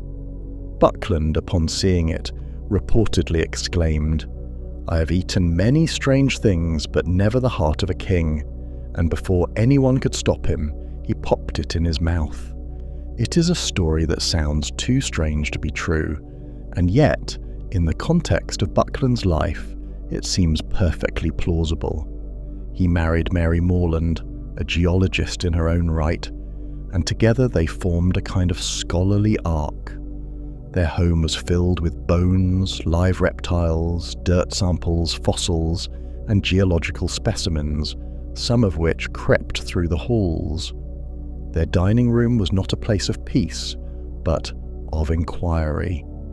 Their children were raised among skulls and pickaxes, treated not to fairy tales, but to bedtime lectures on glaciation and sediment.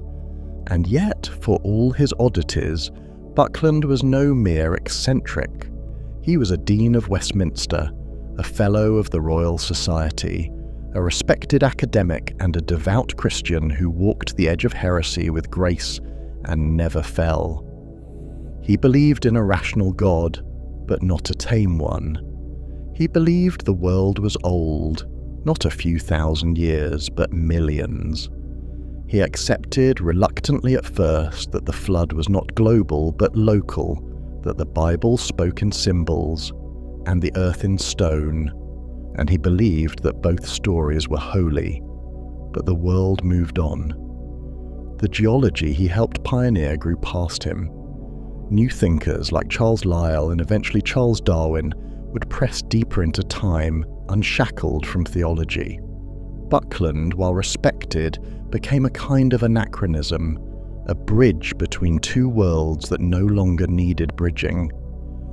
The faith that had once been his compass began to flicker. In his later years, Buckland's mind began to falter. The brilliance that had once blazed in lecture halls dimmed behind curtains of confusion. He was diagnosed with what was then called insanity, likely a form of dementia or neurodegeneration. He wandered the halls of his home talking to fossils that no longer answered. The bones of long-dead beasts lay silent while his own body decayed. The great consumer of the world was now consumed from within. He died in 1856 and was buried in a quiet plot in Islip. There was no fanfare, no thunderous sermon. The rocks did not speak. The earth closed over him in silence. And yet his bones remain, as do his ideas. Fragments of them, scattered in the bedrock of science. The fossil hunter, the dinosaur namer, the eater of creation, the man who roared scripture from behind a lectern, who reconciled geology with Genesis, who consumed knowledge with fork and pickaxe and prayer. William Buckland did not merely study the earth, he devoured it. Tycho Brahe. He was born beneath an eclipse. It was not a total one, just a crescent shadow, gliding softly over the Danish sky on December 14th, 1546. But even that passing gesture of darkness would become prophecy. The boy born that night, Tycho Brahe, later known to the world as Tycho, was fated to spend his life staring into the heavens, trying to make sense of a world that could briefly blot out its own sun.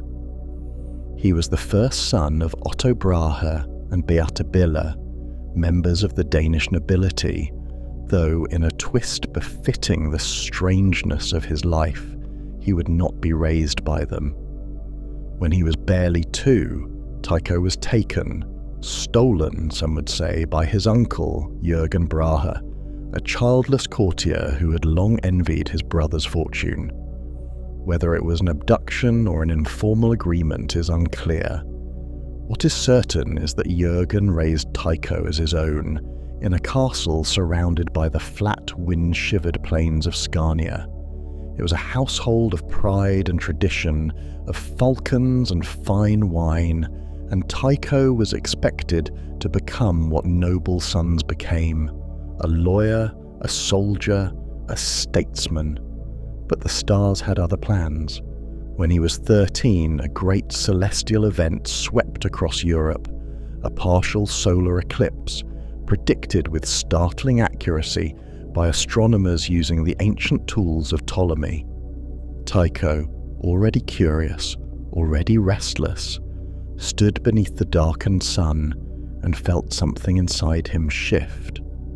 The sky, once a vault of mystery, suddenly seemed knowable, governed, precise.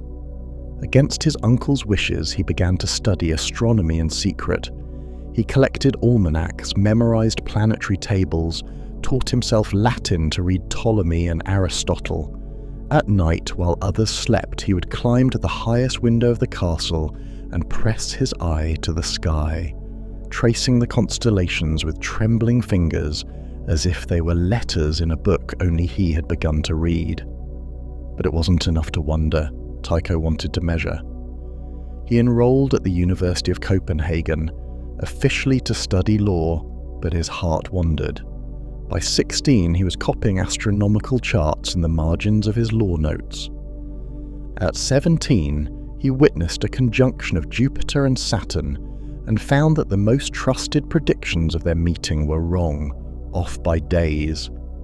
The revelation was like a crack in a statue. If the sky could not be predicted, then what did that say of the systems used to model it? He began building his own instruments, compasses, quadrants, sextants, made of wood and brass, polished and hand-aligned. He had no telescope. The technology had not yet arrived. But what he did have was patience. Infinite, punishing patience. Night after night, year after year, he measured the positions of stars and planets with an obsessive devotion, logging their movements to fractions of a degree. His records would become the most accurate ever made by the human eye, data so precise that even a century later, astronomers would marvel at their consistency. And then, in 1572, a star appeared where no star should be. In the constellation Cassiopeia, a new light blazed into being. Brighter than Venus, visible in broad daylight, it burned for 16 months and then faded into nothing. Tycho observed it with horror and wonder. According to Aristotle, the heavens were immutable, unchanging, perfect. But here was change, visible to all.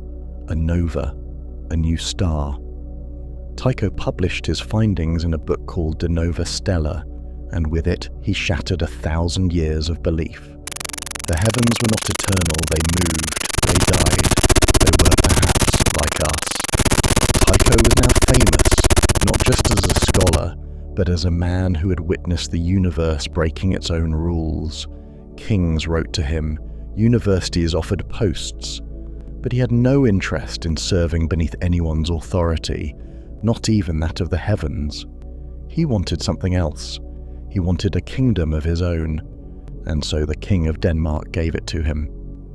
In 1576, King Frederick II granted Tycho an entire island, Ven, nestled in the Øresund Strait, and funded the construction of Uraniborg, the world's first custom-built astronomical observatory.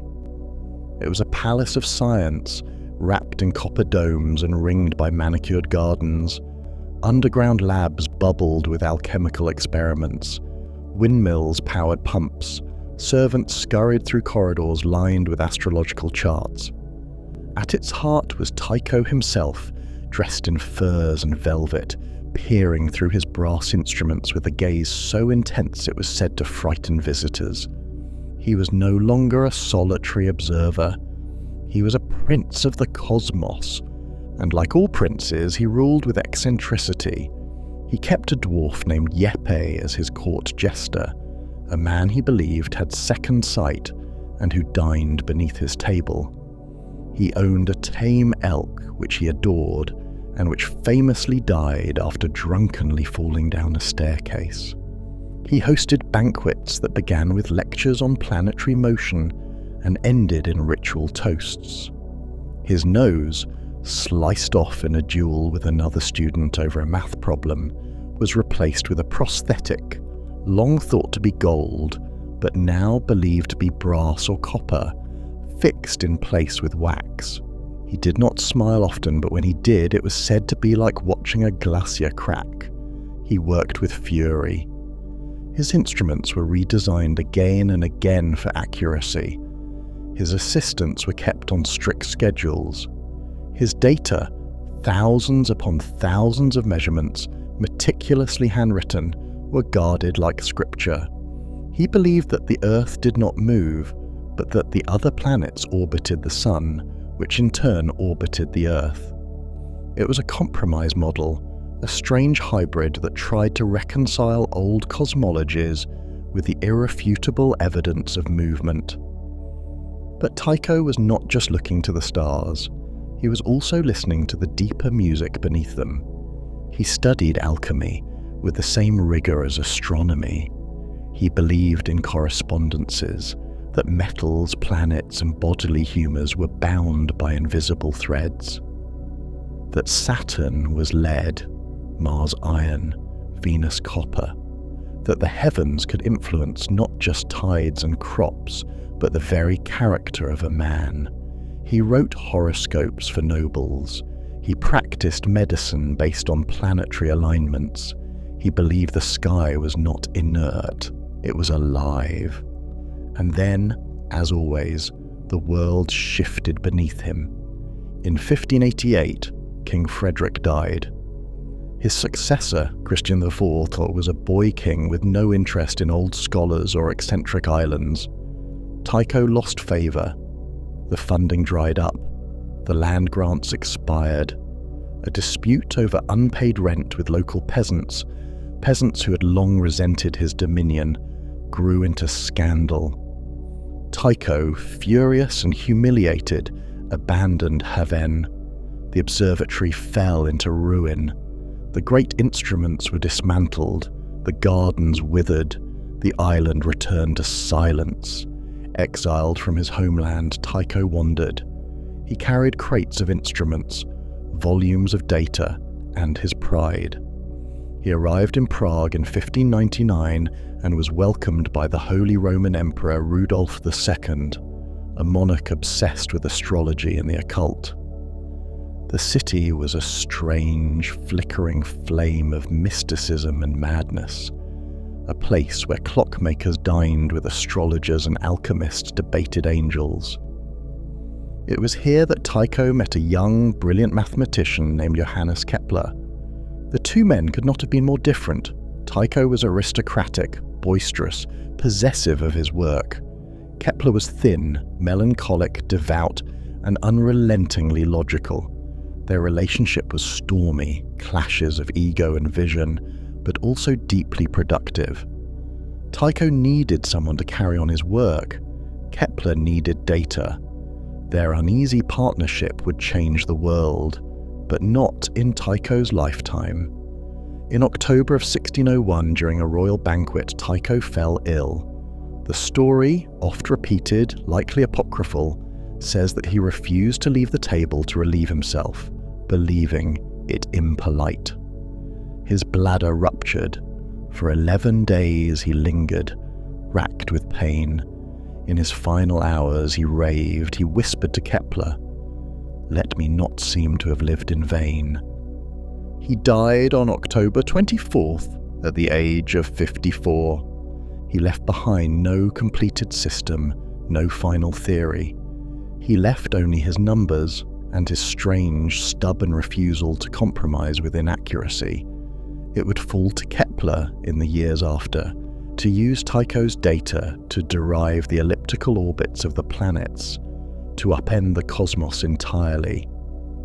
But even Kepler knew that without Tycho, the heavens would have remained blurred, trembling, unmeasured. Today we remember Tycho Brahe as a curious figure, eccentric, theatrical, possibly mad. But beneath the stories of dwarves and elk and golden noses was a man who gave his life to precision in an age that preferred certainty. A man who bridged the mystical and the empirical, who stood at the threshold between old and new, refusing to move until he had measured every star within sight. He was not a prophet, not a revolutionary. He was something rarer. He was a witness, and the sky he witnessed would never be the same again. Saparmurat Niyazov. The desert stretches endlessly across the Turkmen steppe, pale and shimmering like a dream half remembered. Sand and silence. A place where time drifts without shape, and the wind carries the dry echo of things long buried.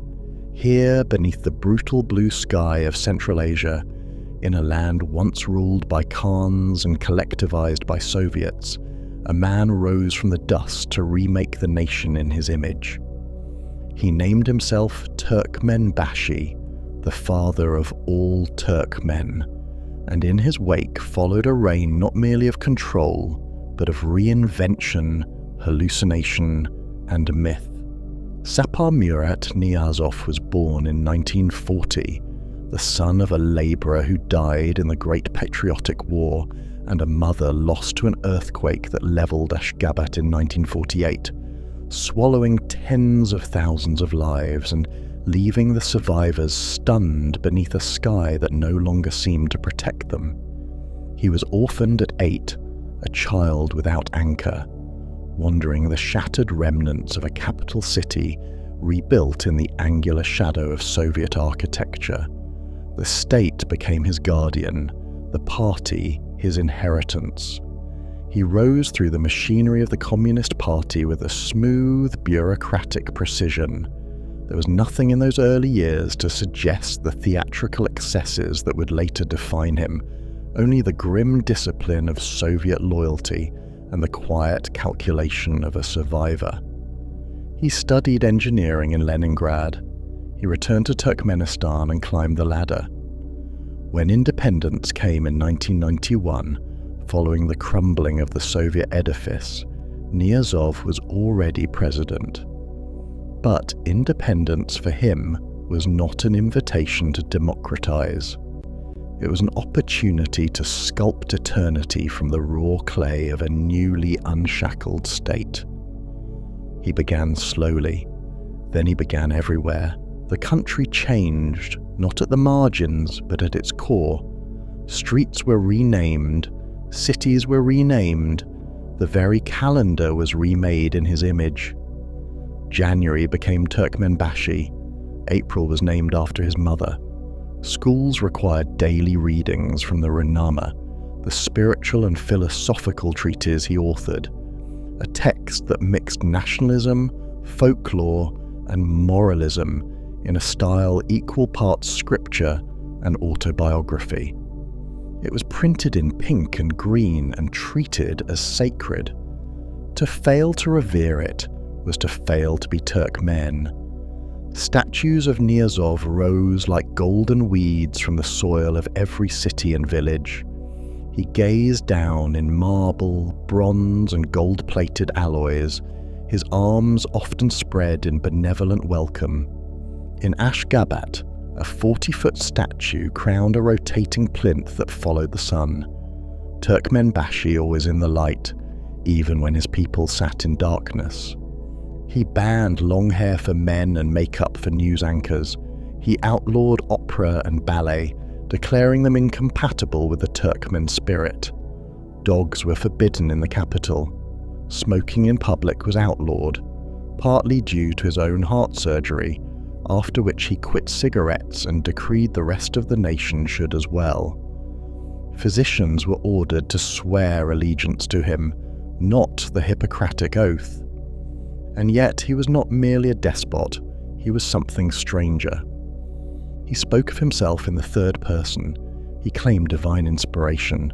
He built an ice palace in the desert and a man-made lake in the middle of nowhere. He commissioned a colossal mosque to honor his parents, its walls inscribed with verses from the Ruhnama, not the Quran. When the book was launched into space aboard a Russian rocket, he claimed it would guide humanity through the cosmos. His governance was absolute, but also deeply performative, like a dream of power had by someone who had never been allowed to dream as a child. He sought to become legend while still alive, his image on every bill, his words etched into every curriculum, his thoughts broadcast through loudspeakers disguised as decorative rocks along the capital's pristine boulevards.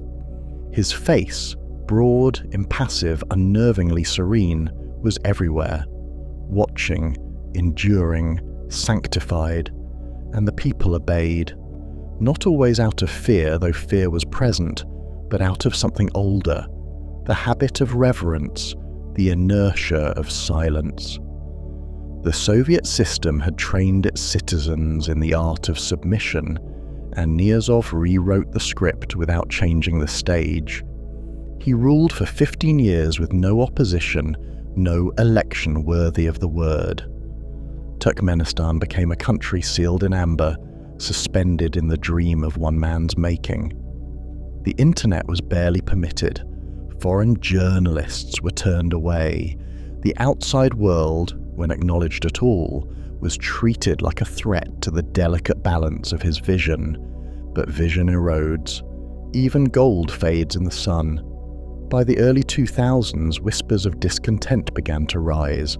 The economy, dependent on natural gas, sagged beneath mismanagement. The education system, gutted by ideological mandates, produced generations trained more in praise than in problem-solving. Infrastructure gleamed but hollowed underneath. The country had become a museum to a man still alive, and the man was aging. In December 2006, without warning, Saparmurat Niyazov died of sudden cardiac arrest. No successor had been named.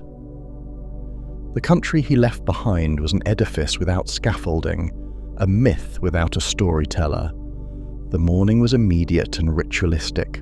Statues were draped, television hosts wept, streets were silent, and then, slowly, carefully, the unwinding began. His successor, Gurbanguly Berdimuhamedov, began to roll back the most surreal elements of the cult. The rotating statue was stopped, the calendar restored, the Ruhnama demoted from scripture to curiosity, and yet, even now, his shadow lingers. In Ashgabat, white marble buildings gleam with an emptiness that feels less like abandonment than reverence petrified. His face appears less often, but it is not gone. He remains like the desert wind that whispers through empty streets at dawn, not as a presence but as an echo, a memory of a time when one man believed he could remake the soul of a people, and for a time they believed him too. Saparmurat Niyazov, Turkmenbashi, the self-proclaimed eternal father, died as all men do, but the world he built, stitched from the fabric of solitude, spectacle and silence, remains one of the strangest chapters in the book of modern history, a mirage that, for a time, was real. Lord Rokeby. In the long hush of the English countryside, where the damp air clings to the rolling Kentish hills and the lanes curve through hedgerows like veins across an old hand, there once lived a man whose solitude was so complete and whose habits so inexplicable that the world, though it had largely forgotten his name, could not quite forget the shape of his legend.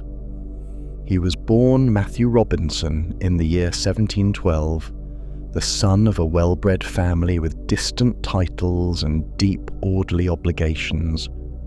But history would not remember him as a Robinson, nor even, truly, as a man.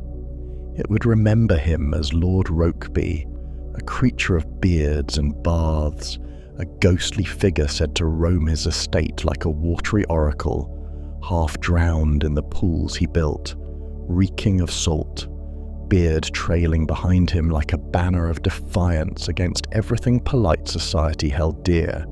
He was not mad, or rather, not mad in the way that invites pity or fear. He was eccentric in the purest, oldest sense, a soul turned so inward that the outer world became almost irrelevant. A man who peeled away the trappings of class, title and conversation until only the body remained, flesh and breath, water and hair.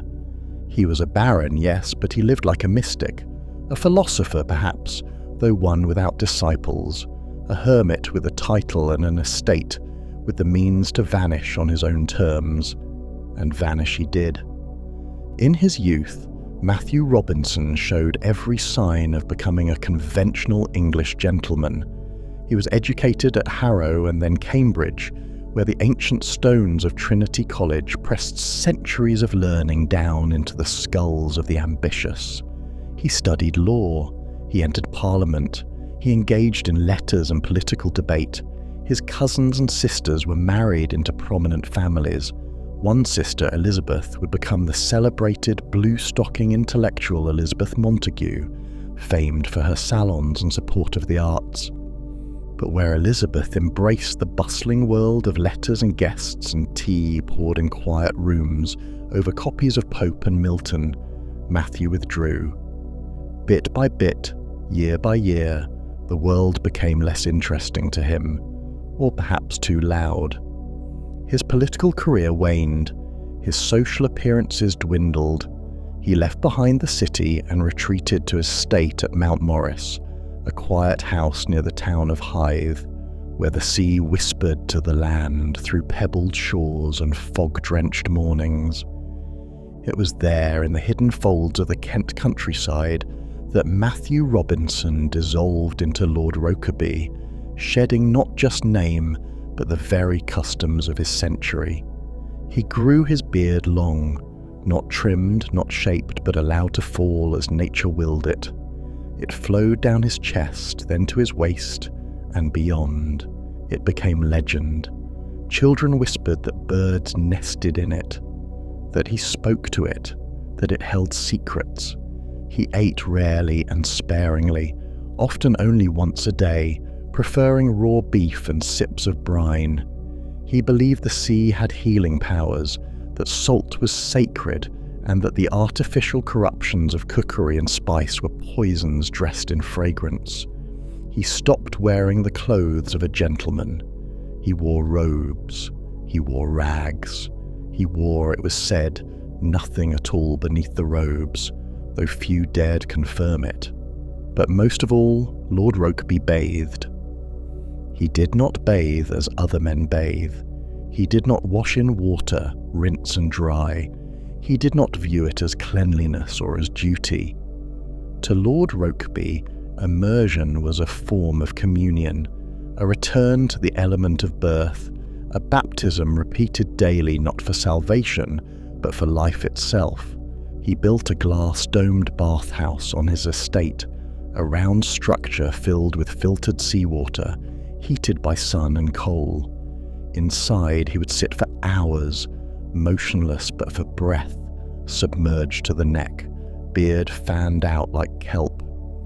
He remained until the water cooled, until his skin blanched and pruned, until time itself seemed to dissolve into the humid silence of that domed temple.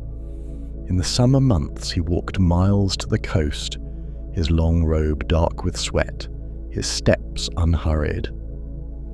At the beach he entered the sea slowly, reverently, and stayed in for what seemed like hours, ignoring the cries of gulls and the stares of fishermen. When storms rose, he stood in the surf, arms outstretched, as though daring the sea to take him home. His staff, loyal but mystified, came to accept it. Guests, if they came at all, were warned not to intrude on the bathhouse. Most simply left. He refused invitations to dinner, refused visitors, refused doctors. When he needed medicine, he took seawater. When he felt ill, he bathed. The world outside pressed on, full of powdered wigs and duels and revolutions and empires.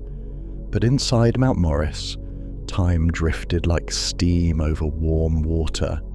The world of London salons and powdered faces was as far from Lord Rokeby as the surface of the moon. Rumours, as they always do, seeped in where facts could not follow. Some claimed he was immortal, that he had not aged in decades, that he had discovered some secret of preservation beneath the water's surface. Others said he had gone entirely feral, that his body was covered in sores, that he barked at strangers, that his servants fed him through holes in the door. These were exaggerations. He wrote letters still and kept records. He managed his estate, paid his bills, even contributed to local causes. But he did so as a man barely tethered to the century he inhabited, a presence more elemental than social, more sea than soil. He did not fear death, he once wrote, because death was a return, and he had already returned. To salt, to silence, to the simplicity of sensation. But death did come as it does, not with thunder, but with the slow erosion of body and breath. Lord Rokeby died in 1800, aged 88, a miracle of longevity for the time, and for a man who refused doctors, meat, and all but the most basic food. He left behind no heirs, no great public works, no schools or philosophies bearing his name. Just an estate, a bathhouse, and a legend. After his death, Mount Morris slowly returned to the land. The glass dome cracked, the bathhouse collapsed, his beard was cut, his robes burned, his life folded into anecdote. The sea he loved rolled on without him. Today, few remember the man himself. But echoes of him remain in the whispers of amateur historians, in the margins of strange biographies, in the silent pools of other hermits and wanderers who step back from the world and discover, not madness, but a kind of clarity that looks like madness to everyone else. In an age that prized order, Rokeby embraced chaos. In a culture of surface, he sought depth, literal and metaphorical. And in a nation obsessed with control, he surrendered to water. He was not quite prophet, not quite lunatic. He was simply Lord Rokeby. And in the quiet of his bath, he may have found what most men spend their whole lives chasing, a way to slip the noose of noise and expectation, to become a creature of one element, one purpose, one peace. Mary Toft. The fields of Godalming were wet with late autumn rain, the soil heavy with the weight of the coming winter. Smoke curled from the low chimneys of stone cottages, and the air carried the dull scent of mud, dung, and cabbage stew. Beneath this soft grey canopy of rural England in 1726, life trudged along in rhythms both harsh and ordinary: birth, toil, hunger, death. And then, as if summoned by some obscure and ancient myth, the rabbits began to come. Mary Toft was a peasant woman, small and worn, 25 years old, with hands rough from labour and eyes that had seen too much silence. She lived with her husband Joshua in a modest home near the edge of town, surrounded by turnip fields and murmurs. Life for a woman like Mary was a simple thing, but never an easy one. Work was endless. Children came and went, some living, many not. The body bore what it must, and when it broke, it did so in private. It was in this world that the strange births began. She first reported pain, deep, unyielding cramps, as though something unnatural stirred inside her. Midwives were summoned, women who knew the shape of suffering, and they gathered at her side with their linens and salts, their weary patience. But what emerged was not a child, not even a miscarriage, but the severed limbs of a rabbit, then the head, then the lungs. Again and again over the course of weeks, the animals came forth, partial, twisted, bloodied. In total, 17 rabbits were reportedly birthed from her body. Word spread like wildfire through wet underbrush. Physicians came from nearby towns, then from London. The most eminent among them was Nathaniel St. Andre, surgeon to the royal household, who believed what he saw with the fervour of a convert. He examined her, touched her, witnessed the births firsthand, and declared them genuine. Here, he thought, was a miracle. Here was proof of maternal impression, a theory that claimed a woman's thoughts and desires could shape her womb's contents. Mary had been startled by a rabbit while pregnant, he reasoned, and thus she birthed them. She was taken to London under close observation, her body now a spectacle, her pain a form of public theatre. Crowds gathered to catch glimpses of her carriage. Pamphlets were printed, ministers debated. The king himself, George I, expressed interest. In a time of fascination with monsters and portents, of cabinets filled with two-headed calves and preserved mermaids, Mary Toft was both wonder and warning. But there was something brittle beneath the pageantry. Other doctors were sceptical. They observed her more closely. They controlled her diet. The birth stopped. Pressure mounted. A porter at the hospital, perhaps bribed or perhaps shamed by what he knew, confessed that rabbits had been smuggled in and inserted manually. The facade began to collapse. Mary, exhausted and cornered, confessed. It had all been a deception, a cruel, bloody pantomime. She had found a way to make her pain visible, her silence heard. She was arrested for fraud and imprisoned in Bridewell, though she was never formally charged. Eventually she was released and returned to Godalming, no longer a curiosity, only a scandal. The doctors who had believed her, especially St. Andre, were disgraced. Their reputations, once golden, now rusted beneath the weight of ridicule. Mary lived for decades afterward, mostly in obscurity, mostly in shame.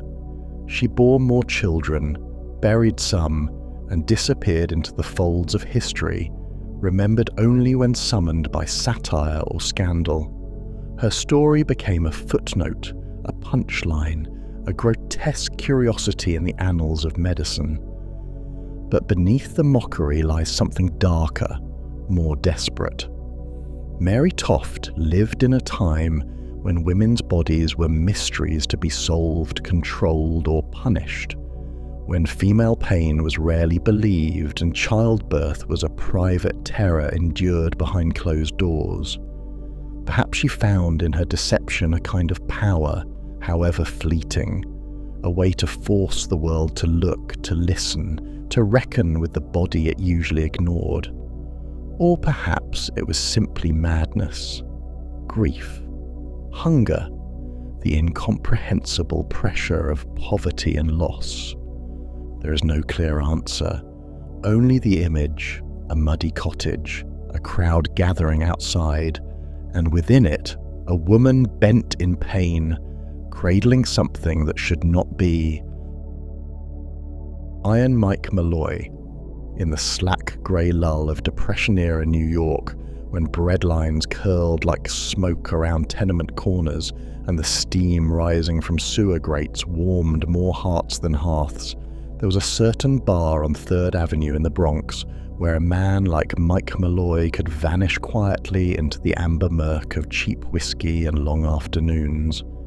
He was not memorable at first glance, just another worn soul with yesterday's stubble and a face pressed in folds by drink and years. His overcoat sagged at the shoulders, his boots left slush-blackened tracks that melted slowly into the scuffed floorboards. To the world, Michael Malloy was a ghost in a trench coat. No wife, no home, no job but the bottle. He had once been a firefighter, they said. Or maybe a stationery salesman. Or maybe nothing at all. In truth, no one really knew. By the early 1930s, Malloy was a fixture of the streets, part of the flotsam that washed from bar to bar, looking for warmth and forgetting. But deep inside, the brittle fog of his body burned something strange, something impervious, something that would make him a legend, not for how he lived, but for how many times he refused to die. They would call him Iron Mike, Durable Mike, the Rasputin of the Bronx. But long before the newspapers spun their headlines, there were 5 men with a plan, greedy, small-time schemers with a thirst for fast cash, who saw in Malloy's slow shuffle and blank eyes not a tragedy, but an opportunity. They called themselves the Murder Trust. Tony Marino was the ringleader, a bartender with a chip on his shoulder and a knack for half-baked plans. He had already seen success in his own way. A year earlier, he'd befriended a young woman named Mabel Carson, got her drunk, forged her life insurance, and helped her into an alcohol-soaked sleep beneath an open window on a winter night. The cold did the rest. He collected the payout.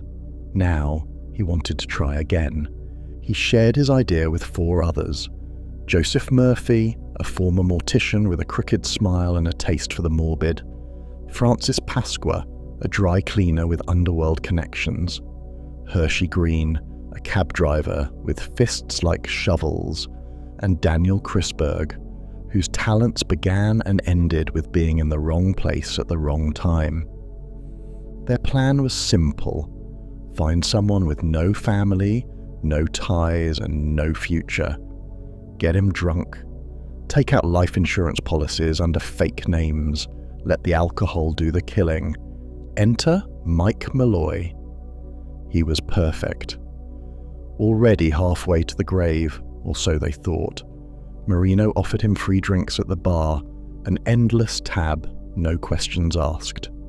Malloy, stunned by this sudden stroke of fortune, accepted with the wide-eyed gratitude of a man who'd forgotten kindness could exist. He drank, and drank, and drank, day after day, night after night. But Mike Malloy, it turned out, didn't die. He got drunk, yes. He passed out. But by morning, he was back on his stool, coat damp with city slush, voice thick with smoke, ready for another round. They upped the ante.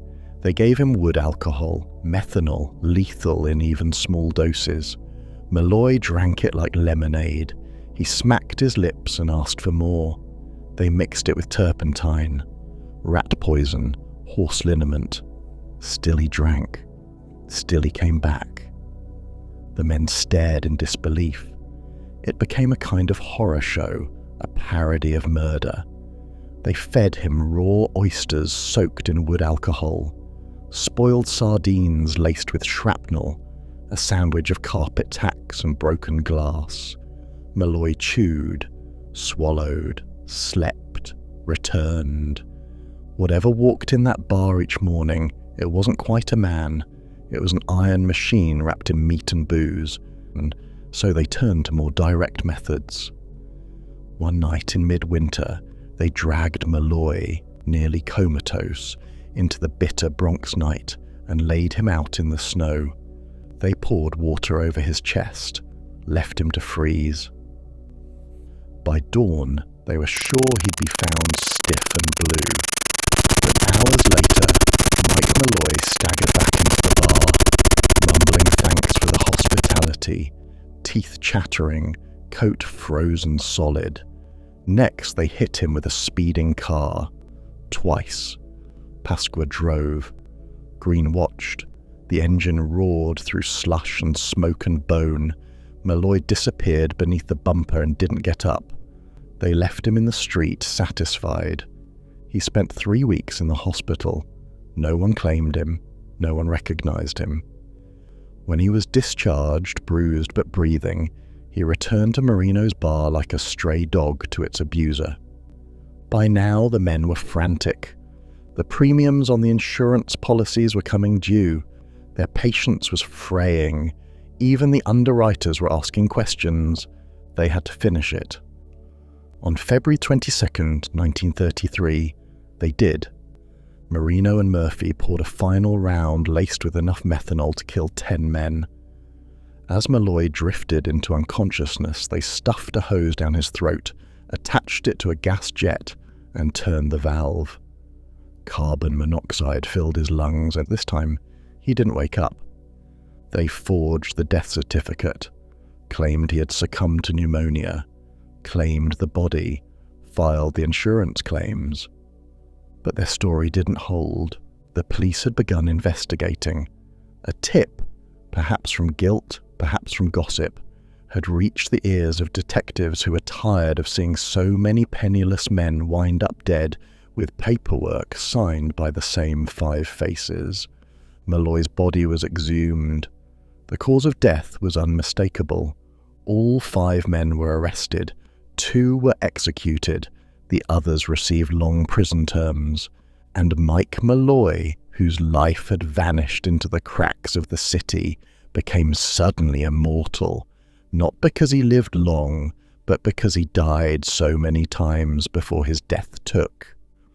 The legend of Iron Mike Malloy persists, not in textbooks, not in museums, but in the whispered admiration of a man who defied the odds, the poison, the weather, the greed, the car, the glass, the gas.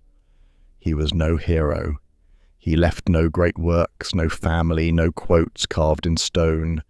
But he endured, and sometimes endurance is enough to make a myth.